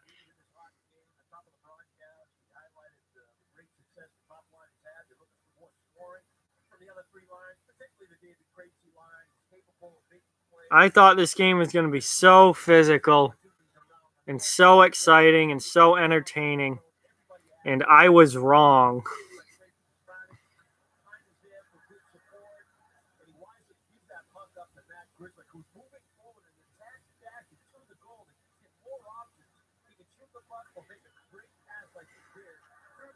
Maybe the Islanders-Kings game will be exciting. I mean, I won't get to watch it, but it will still be something to watch highlights of tomorrow and go on hockeyfights.com and see if anything happened.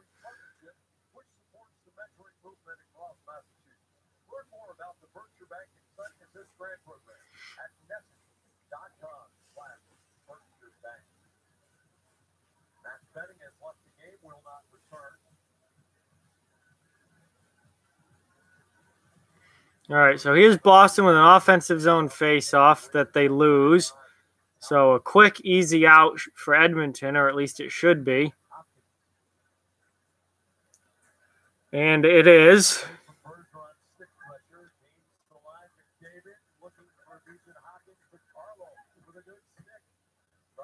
Brandon Carlos looked pretty good tonight for Boston. He needed that.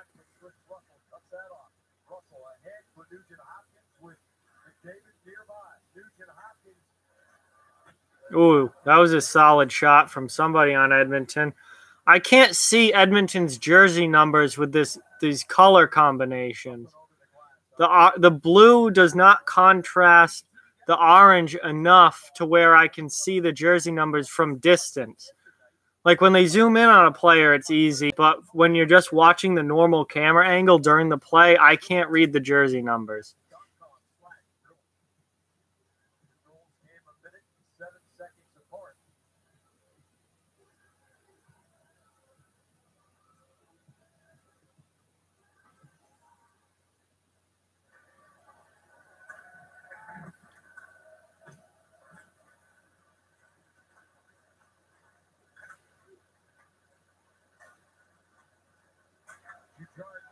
Hey, how is that not slashing? Grzelcyk slashed the stick right out of Kara's hands. I don't know how that wasn't slashing. And then Boston ices it.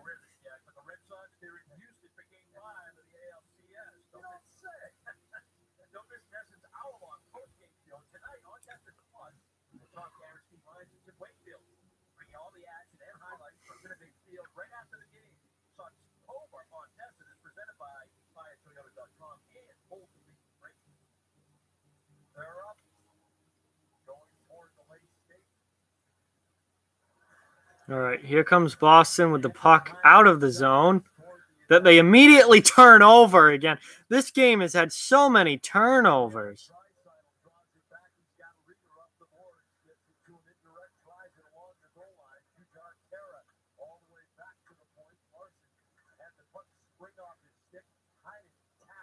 Heinen's not fast enough to do anything with that. Here comes Edmonton, though.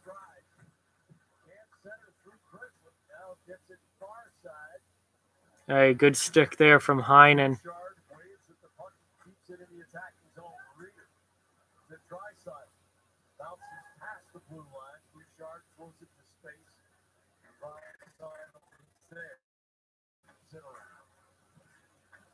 Miller up to the blue line and out.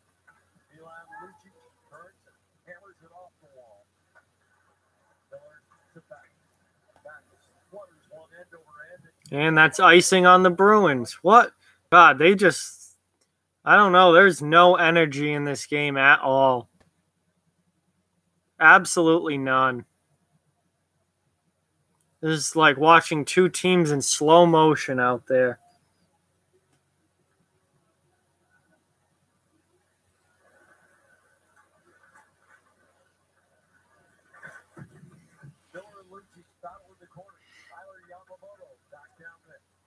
Yeah, I saw that.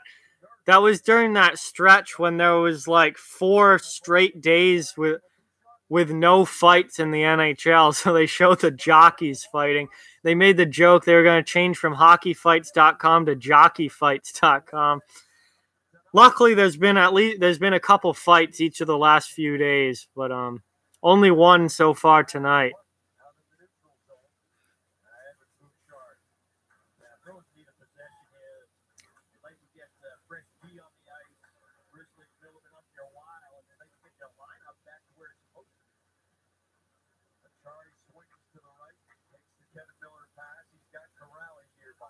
Boston looks like they are in slow motion.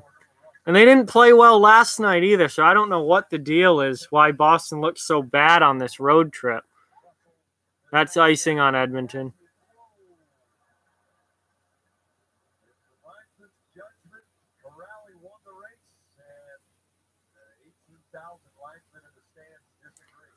That might not be kept icing. I don't know.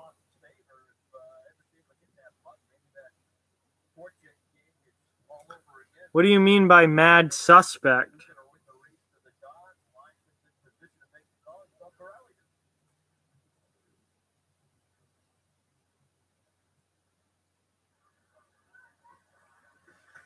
I mean, yeah, it's ridiculous. The NFL sucks. Is like you can't even hit in the NFL anymore. And they're making it now, they're ruining hockey. Like you can't touch anybody. Everything's a suspension. Nobody fights anymore. There's been hardly any fights this year. It absolutely blows. They've ruined contact sports. Yeah, Pasternak with a good chance there, but he missed the net wide. Good tip in front, just wide though.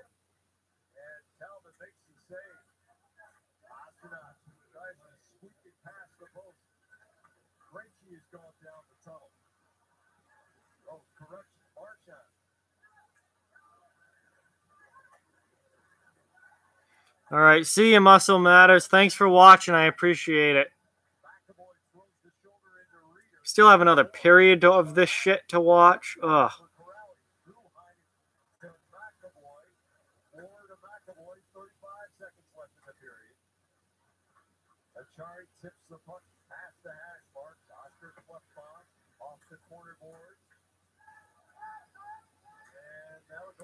They make way too much money to be phased out. They're never gonna go away completely because people pay to watch it. But they are absolutely ruining the sports with all these anti-hitting, anti-violence rules. They absolutely blow.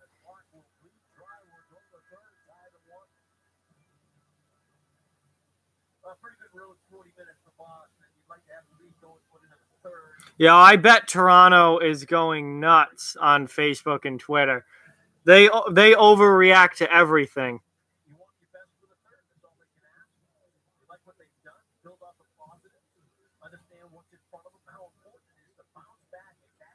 So that was another boring period, but at least we got a couple of goals.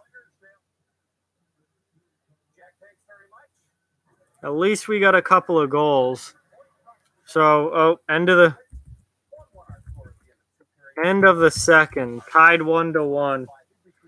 Still a very boring game.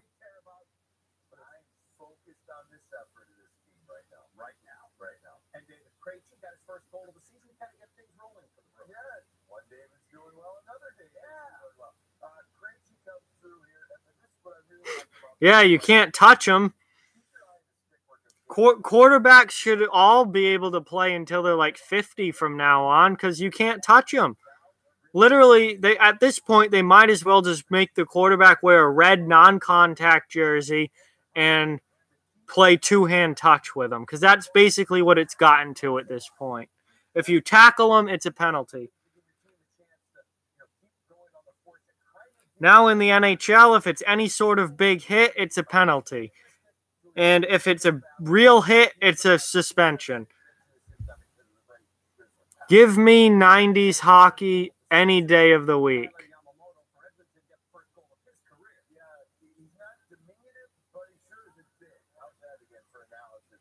Hey, what's going on? Thanks for watching. I appreciate it.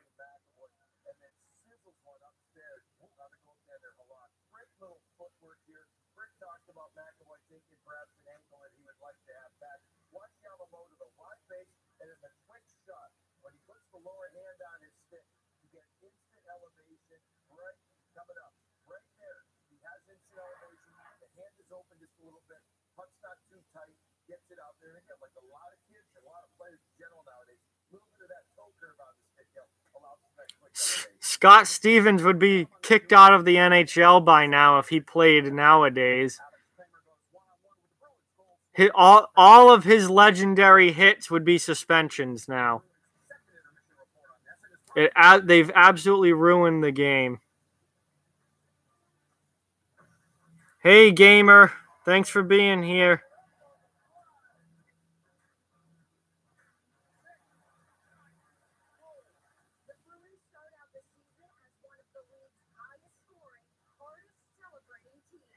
Shout out to Gamer. Just subscribe to the channel, so I appreciate that. Thank you very much.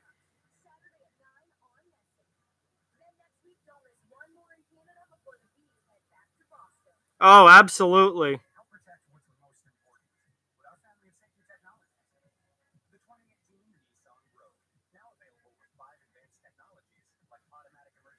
Absolutely.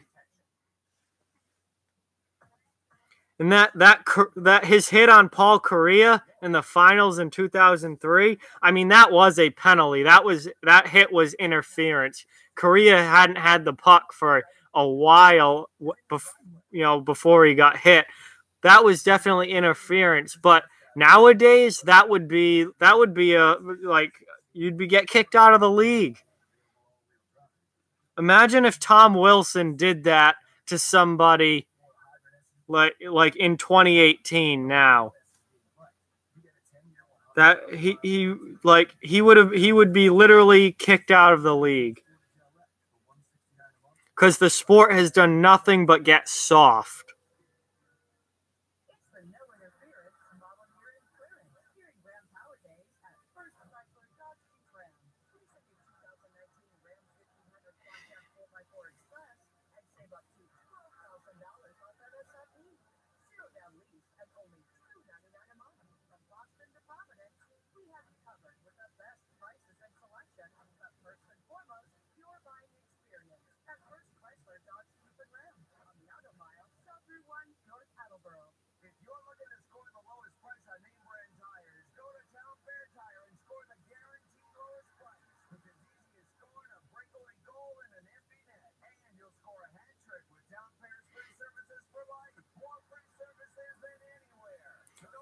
Well, Sharks already up on Buffalo. Okay, that's to be expected. And the Oilers, they're a tough team to tell if they're good or not. It's really tough to tell. I think they could be a bubble playoff team, but there's also certainly a chance that they don't make the playoffs. It was really cold in Massachusetts today, at least where I am. It was really cold today, and right now it is 34 degrees where I am, so very cold. Almost freezing. Well, 2-0 Sharks. Okay, that's also pretty expected, but not a great start for Buffalo just in San Jose.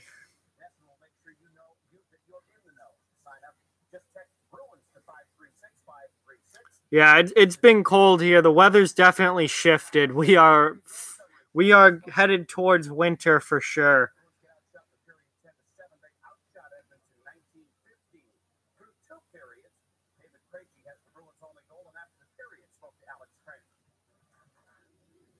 got your team on the board first this period, and like it has many times this season, a good forecheck led to a goal. What did you see on that play, and how did you make yourself available tonight? Feels like I don't much. Just like I said, good forecheck, and good play. My job was pretty easy after that. you guys knew that Edmonton would elevate their game at this period after a very slow first period. What did you see differently out of them compared to the first? They got to save up them. They got good speed, so they got to make sure they don't have much room in the zone. And have a good breakouts, put a puck in, and then go to work. Like you said, first goal happened with forecheck, so that's how we have to win the third period. Thanks, David. Yeah. All right. Well, yeah, Winnipeg should beat Vancouver 4-1. That Winnipeg's a much better team than the Canucks.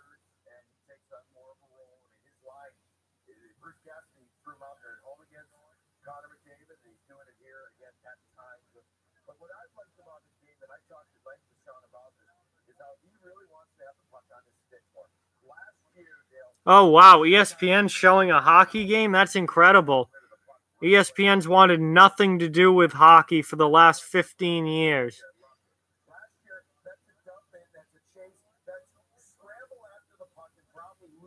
Wow, that's not bad.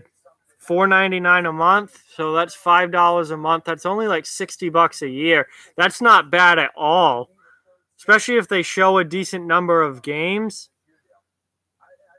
If they show a decent number of games, that's better than paying, what's NHL TV, like $130 a year? NHL TV, you get to watch, literally any game that you want, but for only $60 a year, so like half price, and then, if you still get a decent number of games, then that's actually definitely worth it and a good deal. So, just looking through the scores now, the Penguins beat the Leafs 3-0. We knew that. Avalanche beat the Devils 5-3. We knew that. Columbus beat Philadelphia 6-3. Lightning beat the Red Wings 3-1. Jets beat the Canucks 4-1. The Islanders are up on the Kings right now 1-0, and the Sharks are beating the Sabres 2-0. Obviously, Coyotes and Blackhawks. Coyotes are up on Chicago 2-1. That's interesting. And Edmonton and Boston, obviously, 1-1 tie right now.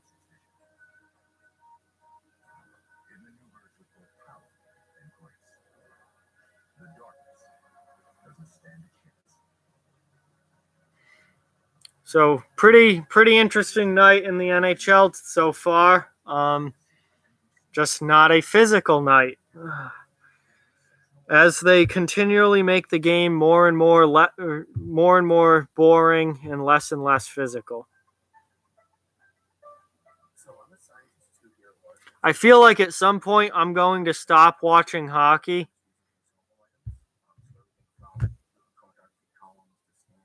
And I'm going to just watch replays. I'm just going to watch replays of like old 90s and early 2000s games. Why are these people in here just spamming flag shit? This is like so much spam in the chat right now.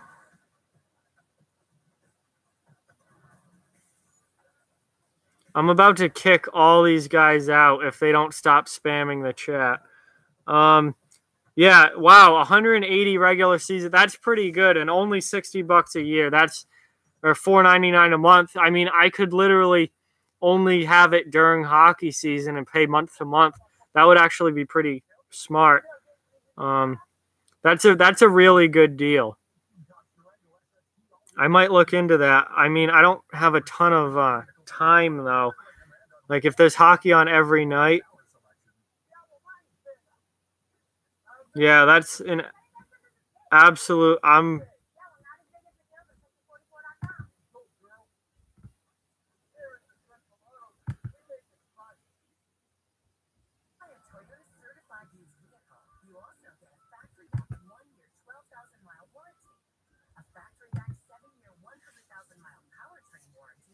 1 year of roadside assistance, and of course, a vehicle from the automaker that makes the longest lasting ones.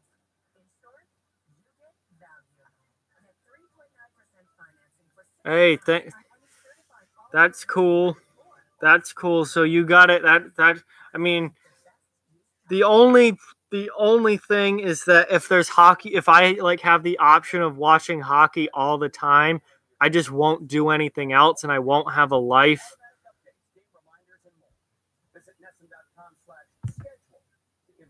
I just won't have a life and I'll just watch hockey every night, and that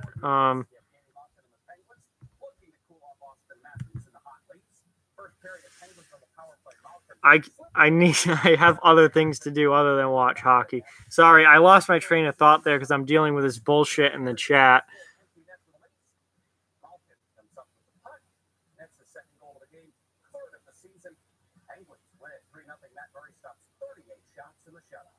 Yeah, so Matt Murray played very, very well.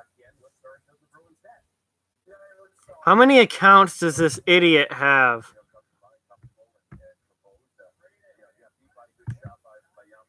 He literally has a bunch of different accounts. I'm sure, I mean, this guy is a professional spammer. He just goes through spamming, obviously, but he's got a bunch of different accounts to do it with.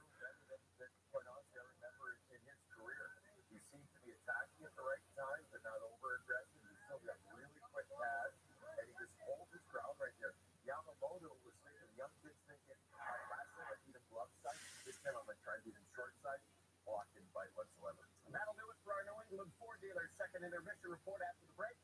Andy Britton goes one-on-one with Bruins assistant coach Jay Pandolfo. Every goal, every hit, there we go. Every jaw-dropping moment. We've got it on Ace Ticket Bruins Overtime Live, following every game on Nested. Charlie McAvoy loses in.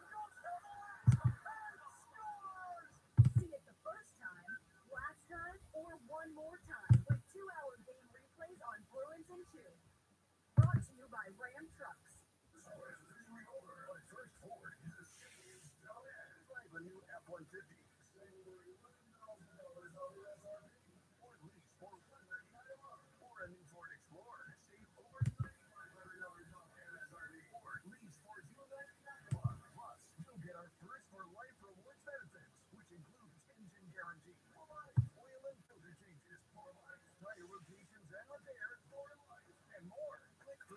There's only so much I can do. This guy has like shitload of different accounts. He just keeps switching accounts every time I block.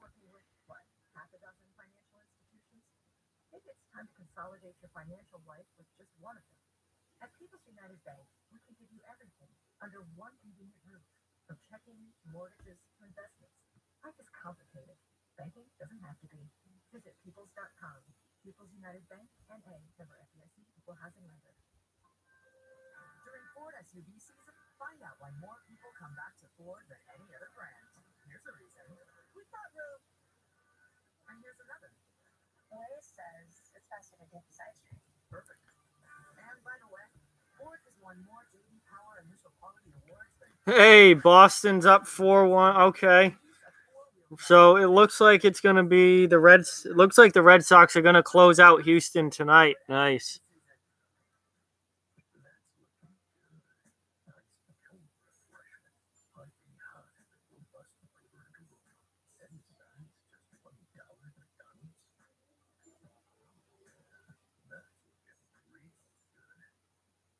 $5 lunch from DQ, and variety is my modus operandi. That's Latin for new burger, new salad, and all right, so that game's closing in on the end there. Because I'm not fast food, I am fan food. In October, enjoy hot or iced coffee for free on Fridays, only at Cumberland Farms. Toronto looks pretty good without Nylander.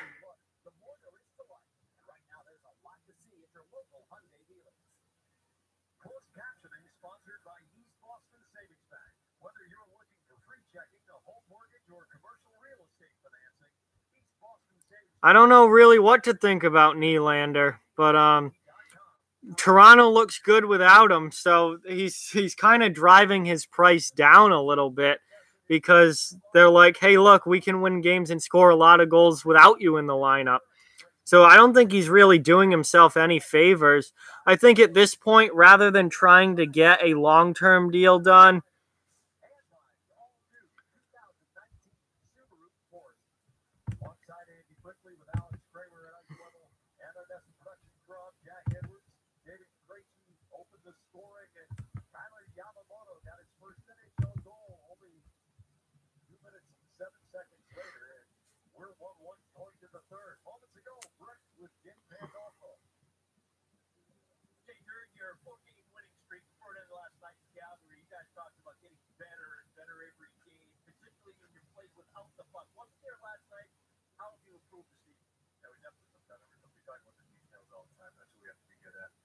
Started to slip a little bit there at the end of the second. Yeah, we got to pick up and start the third.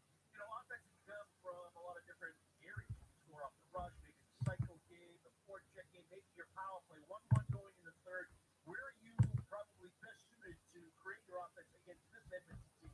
I think for us right now, it's getting pucks behind them and then, you know, separating their man-on-man team. So if we can separate, either go high, low to high, get shots behind. it is 1-1. It is 1-1 in the second intermission. They're just starting the third period right about now.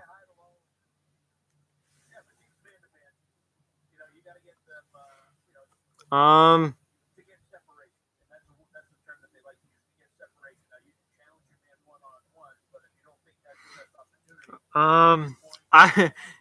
the Oilers good is a very tough question. They can be good. They also cannot be good, and they weren't very good last year. They're not off to a great start this year.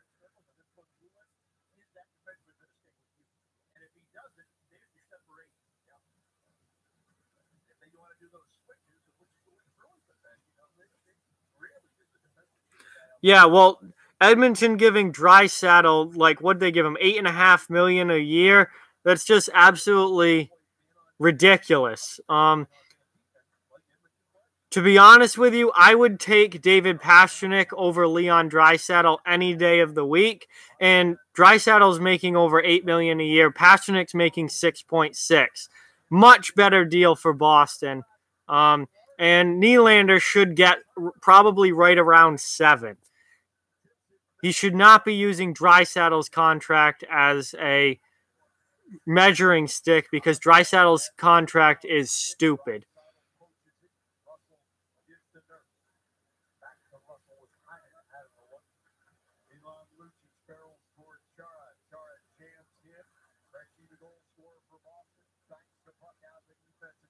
Yeah, those guys are literally like they just spam. That's what they do. There's lots of that shit on YouTube.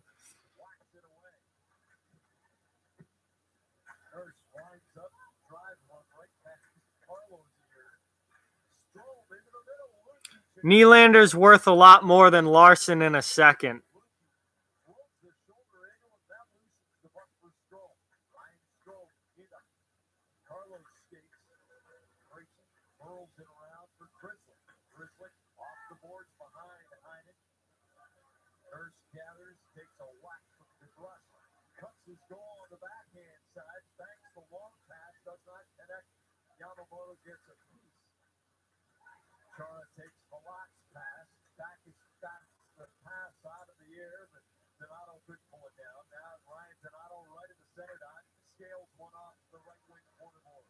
Oh, that would be a monster trade with San Jose if that happened.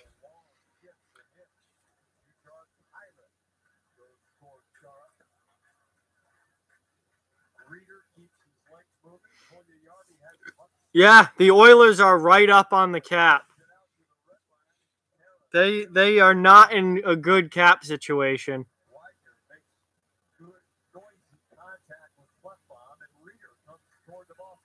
And that's offsides Edmonton.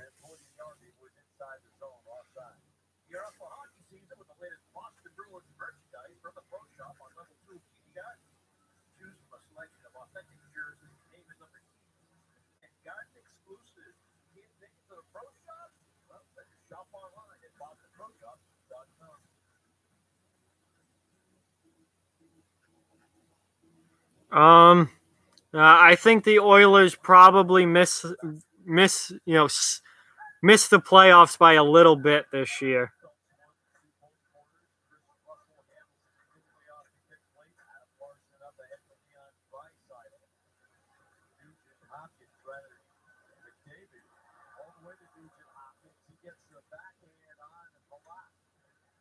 Oh, Lucic's contract is absolutely disgusting. That's why Edmonton hasn't been able to trade him, because his contract is so gross.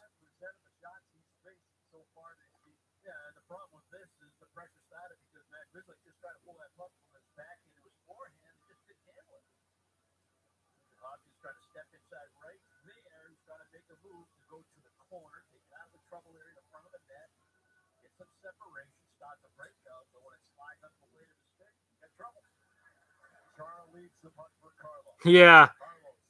Chiarelli literally got one of the greatest players, I mean, probably in NHL history, certainly in the modern NHL, and he's given away so many stupid, so many big money, stupid contracts that Edmonton's probably not going to win a cup in the near future until some of these contracts are gone.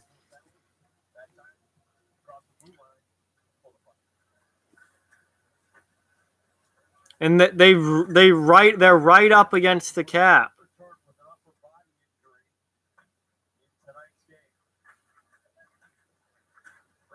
Yep, Draisaitl's contract is stupid. Lucic's contract is stupid.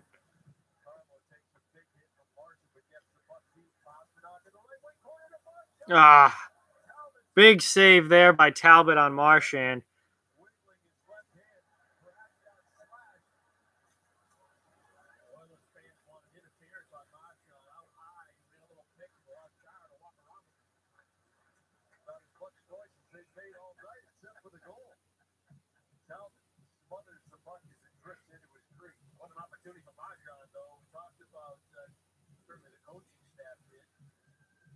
God, Marchand right in the slot. How does he not bury that? Put it right into Talbot's shoulder.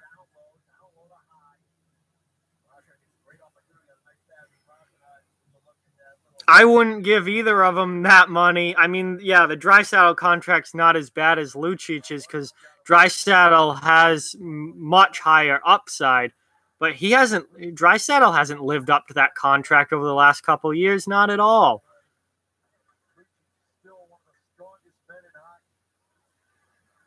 I mean, at least Nugent Hopkins produces. I like Ryan Nugent Hopkins. I think he's a pretty good player. I think he plays well with McDavid. But his contract's not nearly as bad as Lucic's or Draisaitl's. Lucic's is the one that's just absolutely horrible.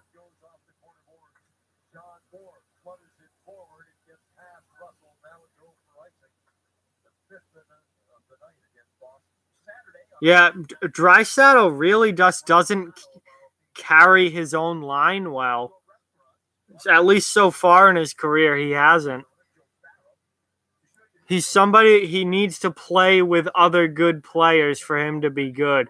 He doesn't, he's not a guy that can create his own offense and play that well by himself and lead other. He doesn't elevate the players around him. He needs good players around him to play at a high level.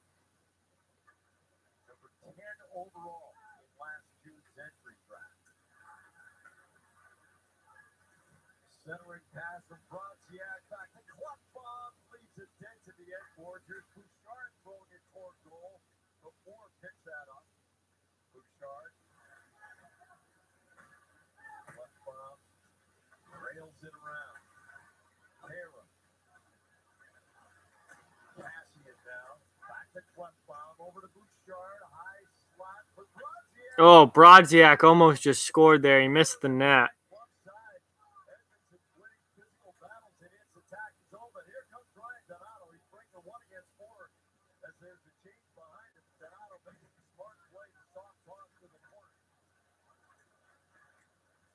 Boston with some forechecking pressure here.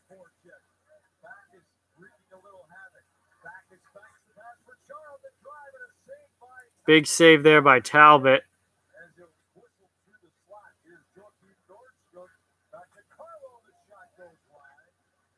I mean, they definitely could have gotten someone comparable for $6 to $7 million for sure. I mean, look at Pasternak's contract, $6.6 million, and Pasternak is a guy who I think is going to be a 40-goal scorer for years to come.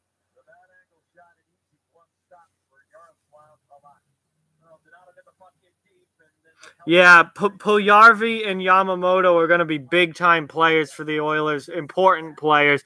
If they can become 30-goal guys, then I think that will help a lot. If not, then, yeah, it might be a long few years for the Oilers here.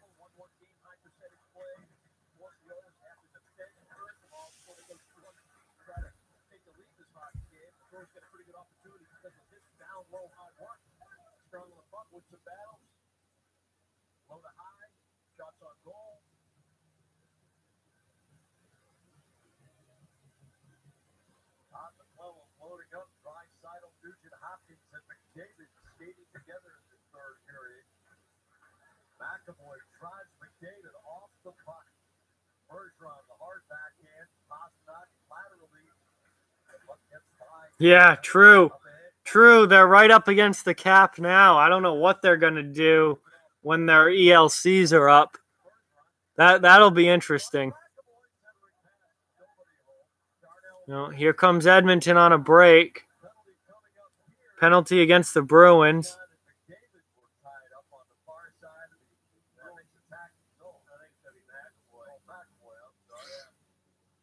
Yep, McAvoy, I think, is going to the box. So the Oilers are getting a power play with 11.5 minutes left in the third in a 1-1 game.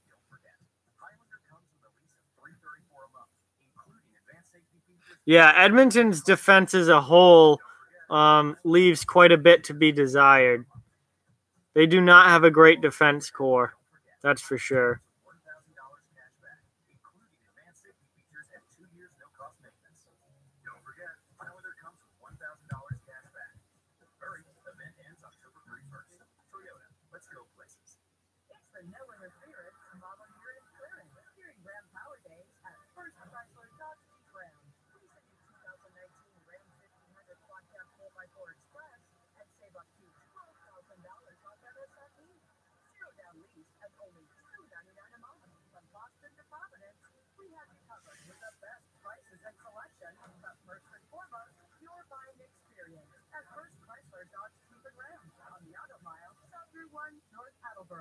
Not sure what brand snow or all-season tire to buy? Town Fair Tire has them all. Michelin, Goodyear, Bridgestone, Toyota, Yokohama, Hankook, and more. With over 400,000 tires in stock, Town Fair Tire has them all at the lowest prices guaranteed. No matter what size or brand, Town Fair Tire beats all the competition, even online prices. For name brand snow and all-season tires at the guaranteed lowest prices, nobody beats Town Fair Tire. Nobody.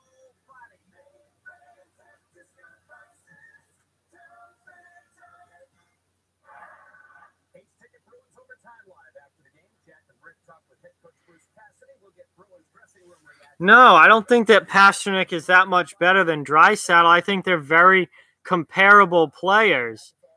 But Draisaitl's making almost $2 million more per season, so that's the issue.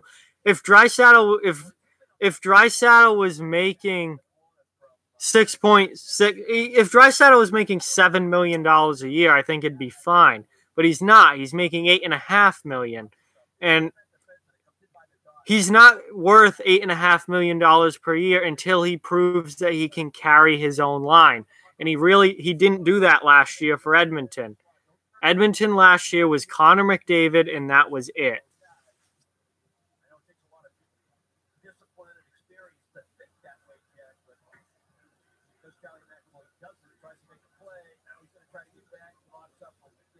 I mean, Draisaitl did have 70 points last year, but he wasn't an impact difference maker. And if you're going to be making $8.5 million a year, I think you've got to, like, take control of games for your team and win games for your team. McDavid does that. Draisaitl just hasn't shown that he can do that with the second line.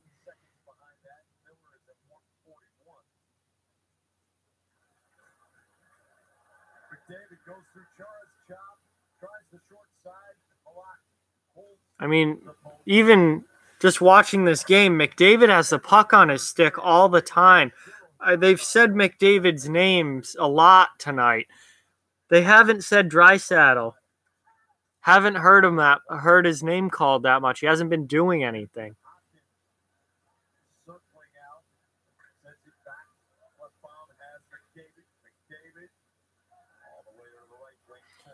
I would also say that Crosby is underpaid based because he and Edmonton scores. Who is that? Nugent Hopkins? 2-1 Edmonton.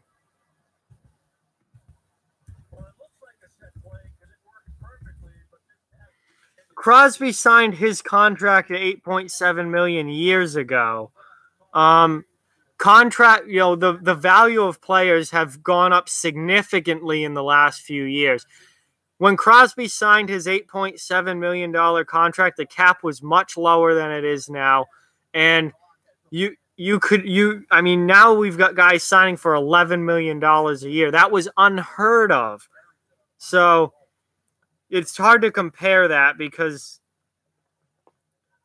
now players are being paid a lot more. But I still think Draisaitl's overpaid. But Crosby is very underpaid. If Crosby signed a contract right now, it would be John Tavares-like. It would be probably around $11 million a year. So he's very underpaid at 8.7. Yes, McDavid did get an assist on that goal.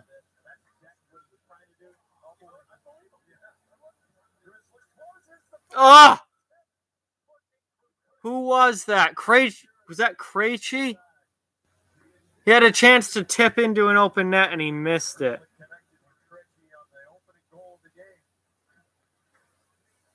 Draisaitl, I think is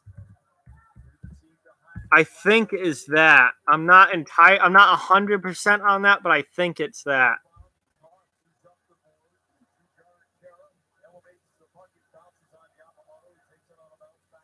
Yeah, really. Without McDavid literally gets in on almost every single goal. It's unreal. It's why he's a 100-point player every year, and I think he's going to be a 100-point player for pretty much his whole career. He's that good.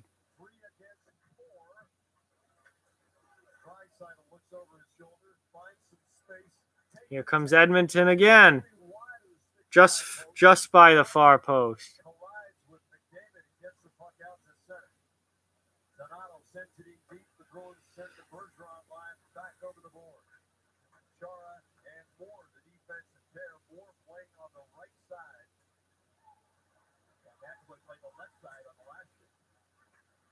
Hammers it through the corner.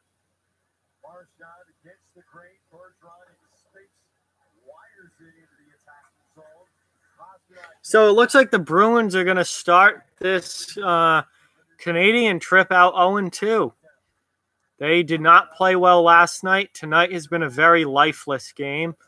Not real fun hockey to watch, and Boston is not coming away with wins.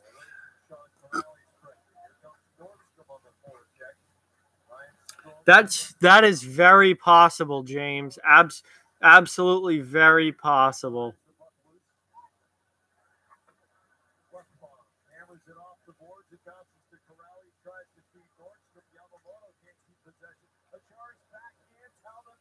I mean, McDavid is clearly the better player right now. Crosby's also up there in age.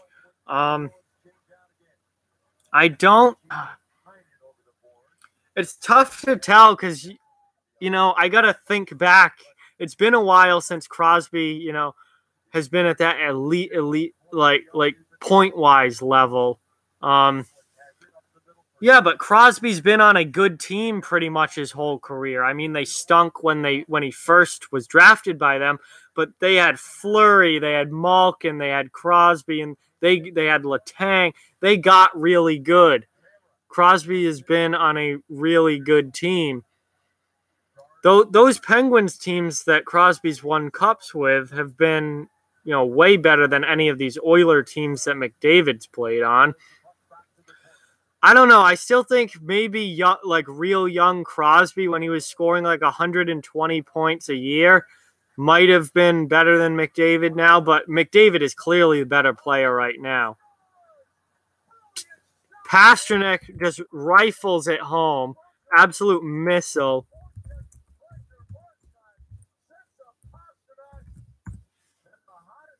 And now it is 2-2. Boston's ridiculous first line comes through again. Talk about doing all the scoring. Boston's first line does like all of their scoring.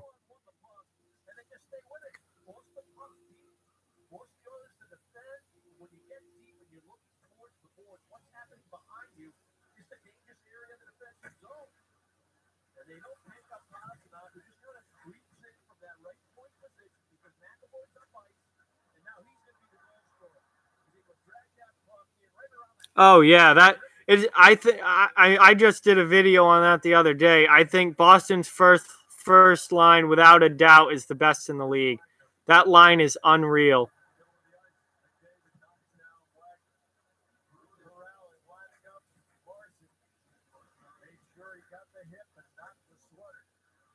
There is about 8 minutes left in the third period.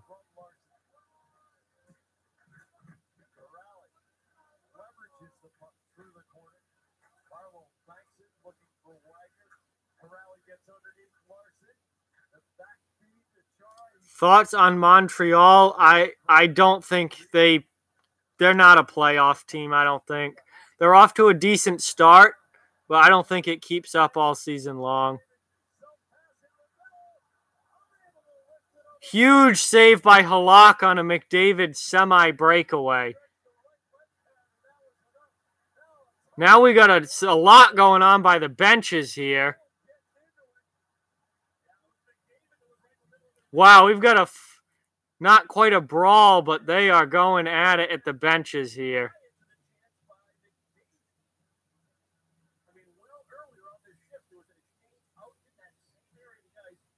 Chara is not going to let Lucic beat on anybody.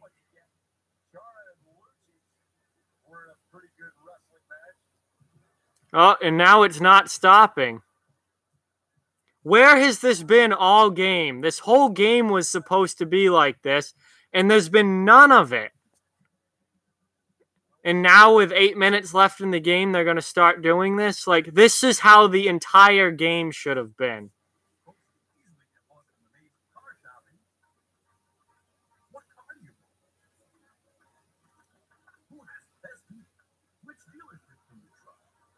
Oh, I won't be surprised if McDavid scores 50.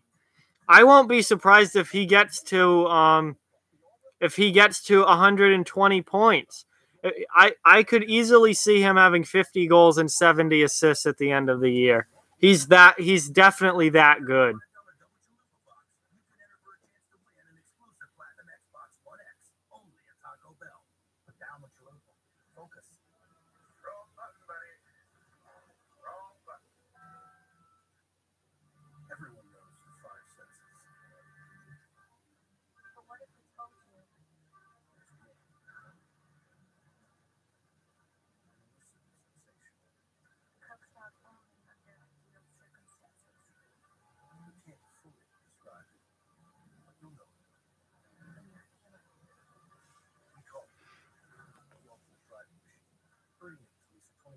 Yeah, I agree with that. There's no playoff room in the Atlantic. Montreal, at best, will finish 5th, and I just don't think there's room for them to sneak into a playoff spot. They may end up being better than I thought they would be, but I don't see them beating. They're certainly not going to beat out Tampa Bay, Toronto, or Boston. maybe Florida, but I still think Florida is better than Montreal. So I don't see Montreal making the playoffs.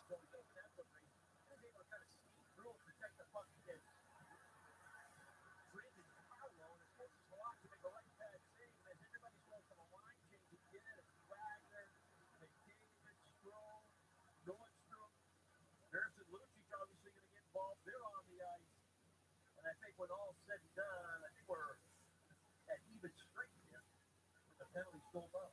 4 bodies in the box. And they have not posted anything yet. Should be 5 on 5, yep. All right, so there you have it. Crosby was better than McDavid in his first 3 years.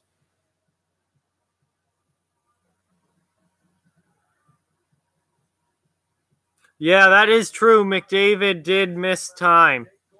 McDavid broke his collarbone in his rookie year and missed significant time.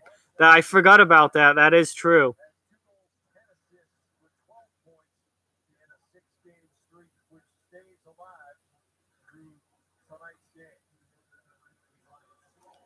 Oh, yeah, absolutely. The Senators have been really surprising as well.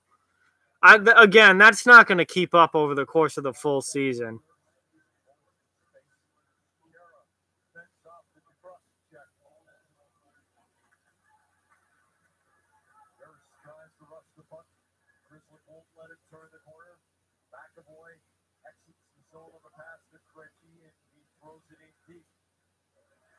Oh, wow, you're right. Crosby must have missed time, too. I don't remember if Crosby was ever injured or not in his first few seasons. Apparently missed some time because the game totals aren't that different. McDavid, I know, missed a lot of his rookie year.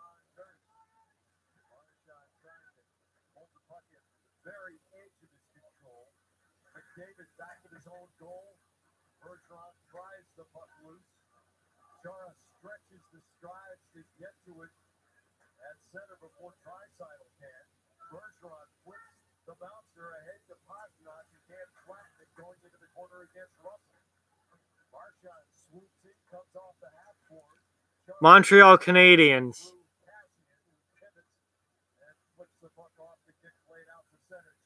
Oh, that's absolutely absurd. That is ridiculous. 163 points in 59 games. That is absolutely ridiculous. Reeder takes the Achari check to get the puck deep. McAvoy takes a good smack from Cassian.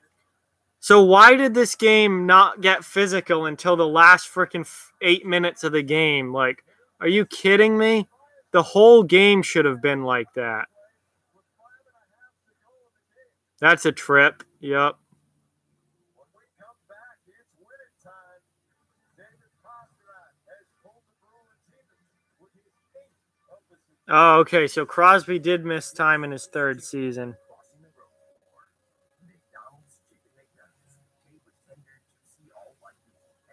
So Boston's going to the power play now because Edmonton tripped somebody.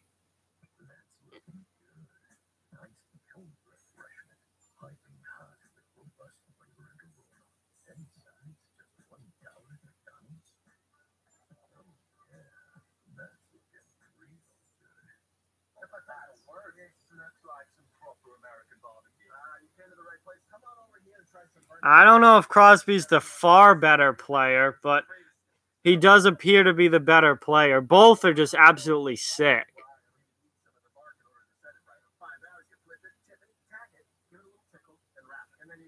Crosby had better talent around him as well. He's playing with Malkin, and then you got Jordan Staal into the mix. And those Pittsburgh teams went from really bad to really good real quick.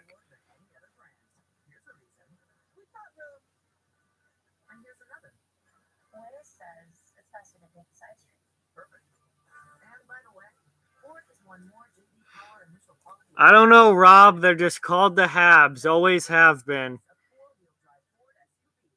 If anyone knows the history of that, feel free to share. I don't know the history of that. All I know is that the Montreal Canadiens are the Habs, and they always have been. Well, David Boston, I'd be the first one to tell you that not his best game last night in Calgary. I mean, nobody was exempt from turning the puck over. He had his share. Did a lot better tonight in his decision making, his commitment to making a good play with the puck. That was a good defensive position because McAvoy's up the ice, but he's also in the position to be the goal scorer. Great pass from Marchand. Both are very, very good players.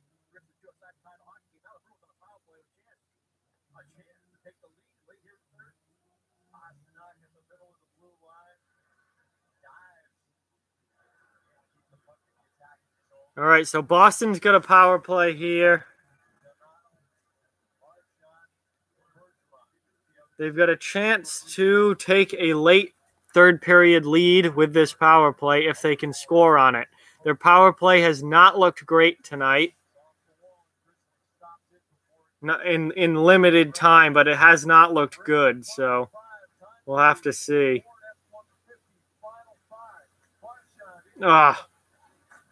And Edmonton dumps the puck.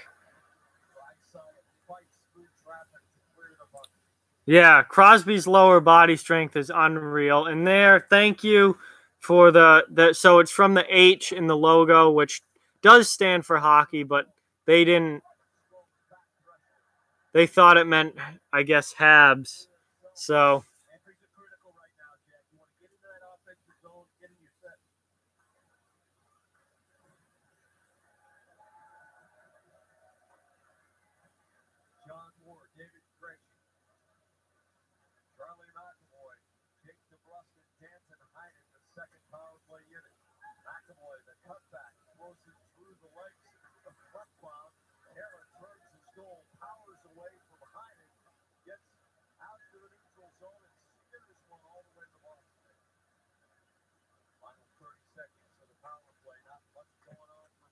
yeah, Boston has done nothing with this power play. They can't even get the puck into the zone.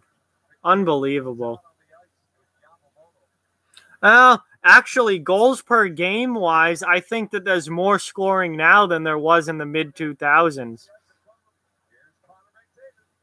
The goals per game last season and this season are extremely high. I actually think that it's higher than what it was in the mid-2000s. So there's more scoring now, actually.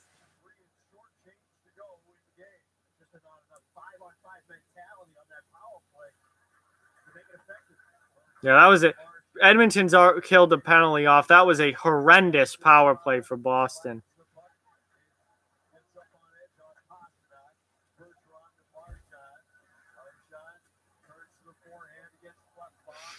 Yeah, I'll have to double check the numbers, but I just saw this somewhere. The goals per game I believe that the goals per game so far this season, I know we're only a couple weeks in, so it's obviously probably not going to stay this high all year long, but the goals per game to start this season has been the highest it's been in years. Like probably, I think it was since the early 90s. So scoring last season and the beginning of this season is way, way up.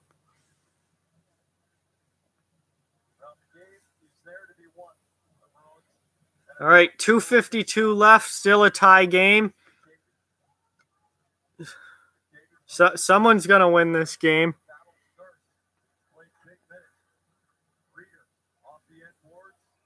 And the puck goes out of play.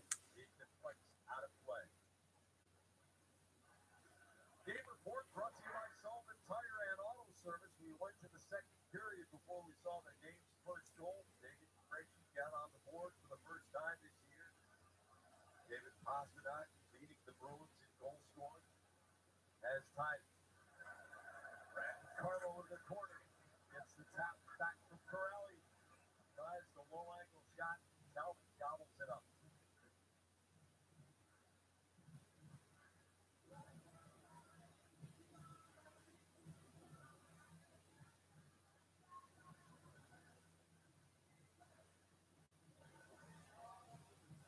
Right back to the iron. Bergeron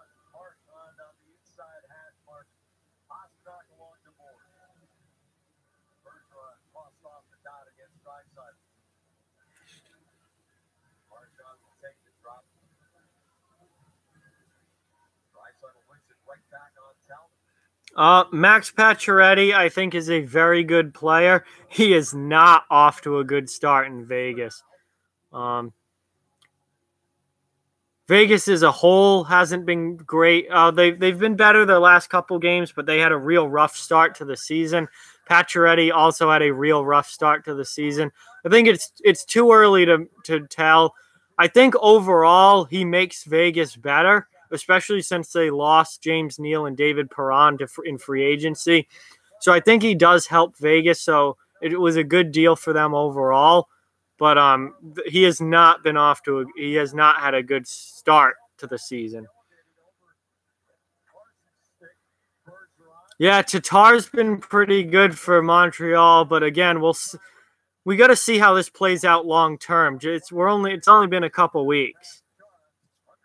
A lot of things happen for a short period of time where players look good or teams look good, but over the course of a full 82-game season, things generally kind of even out.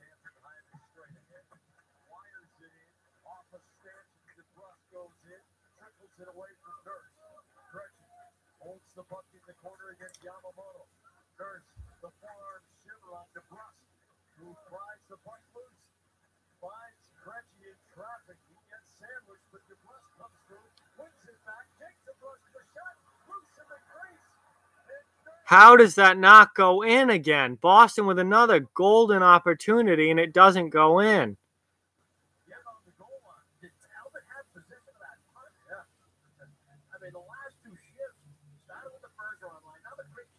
Yep, Boston. The Red Sox look like they're on their way to the World Series. Oh, how did Heinen not get that in? It was loose. It's right there, but Nurse with a good defensive play, shoving Heinen out of there, right out of the crease, and he couldn't bury it.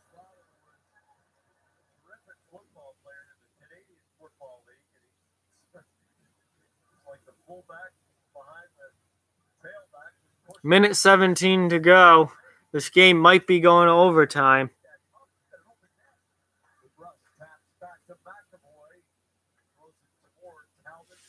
I don't know what the hell that was. Shot got blocked, obviously.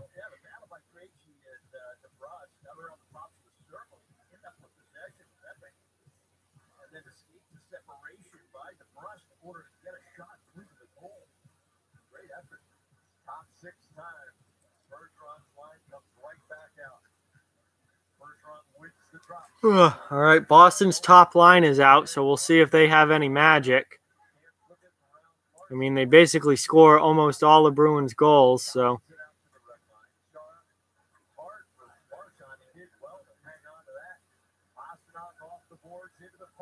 Final minute.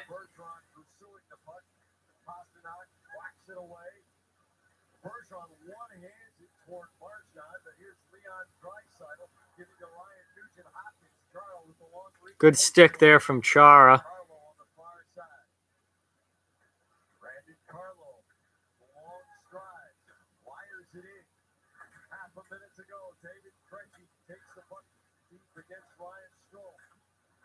I haven't seen Kotkaniemi play yet.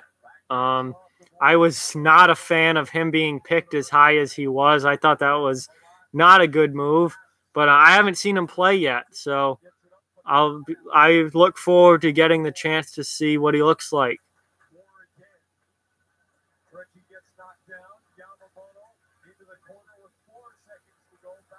And this game's going to overtime. So it's 2-2, end of the third. And we're gonna get some 3-on-3 action here to see who can win this game. Both teams get a point. That's an important point for both teams. It's always good. Someone's gonna lose, but at least you come out of it with a point. Yeah, I mean, I figured Craig Kimbrell would be closing the game out. I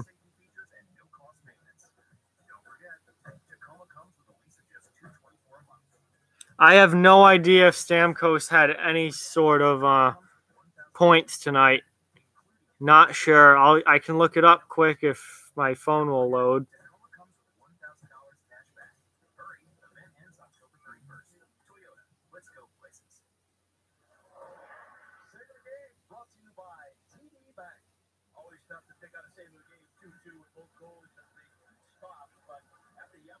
Let's see, Detroit at Tampa Bay. Let's see who scored for the Lightning.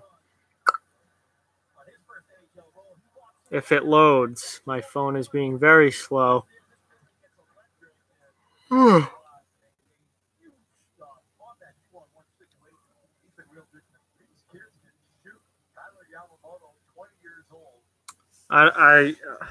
on, load.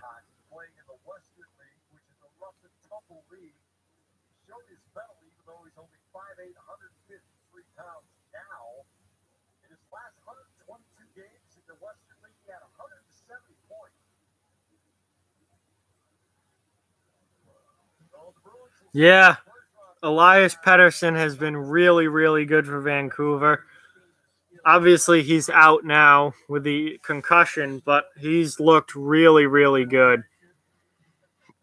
Certainly somebody, him and Besser are two guys to build around for the Canucks.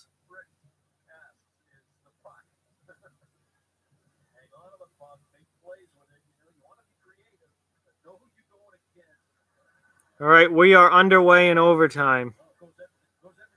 And this will not load for some reason.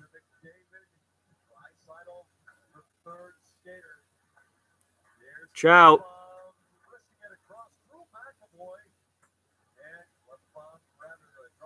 All right, so 1 goal for Stamkos. My phone is just not doing anything right now. Nice and frozen. Piece of junk.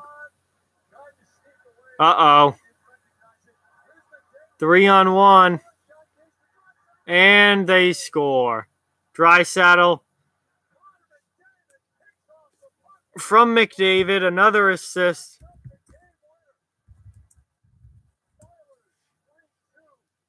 Terrible turnover by the Bruins, and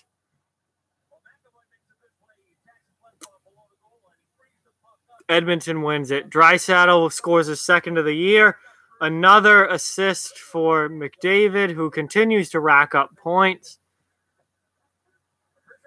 Bergeron flies the zone. They try and get it to him. Puck gets turned over, not nearly hard enough of a pass, and then it was a 3-on-1. And that's the game.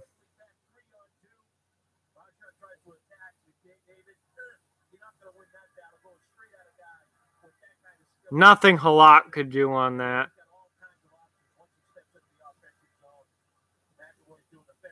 All right, so that's the game. Edmonton wins 3-2 in overtime. Not nearly the exciting, physical, good game I thought it was going to be.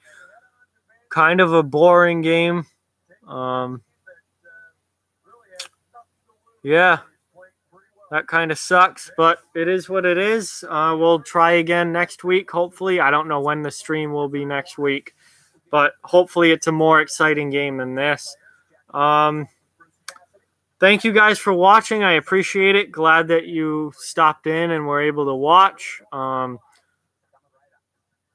Yes, McDavid is the best player in the league right now. If you're not yet a subscriber to this channel, please hit that subscribe button. I don't just do streams. I do recorded videos as well, multiple times a week. So be sure to check those out and hit that subscribe button if you're a fan of hockey in the NHL.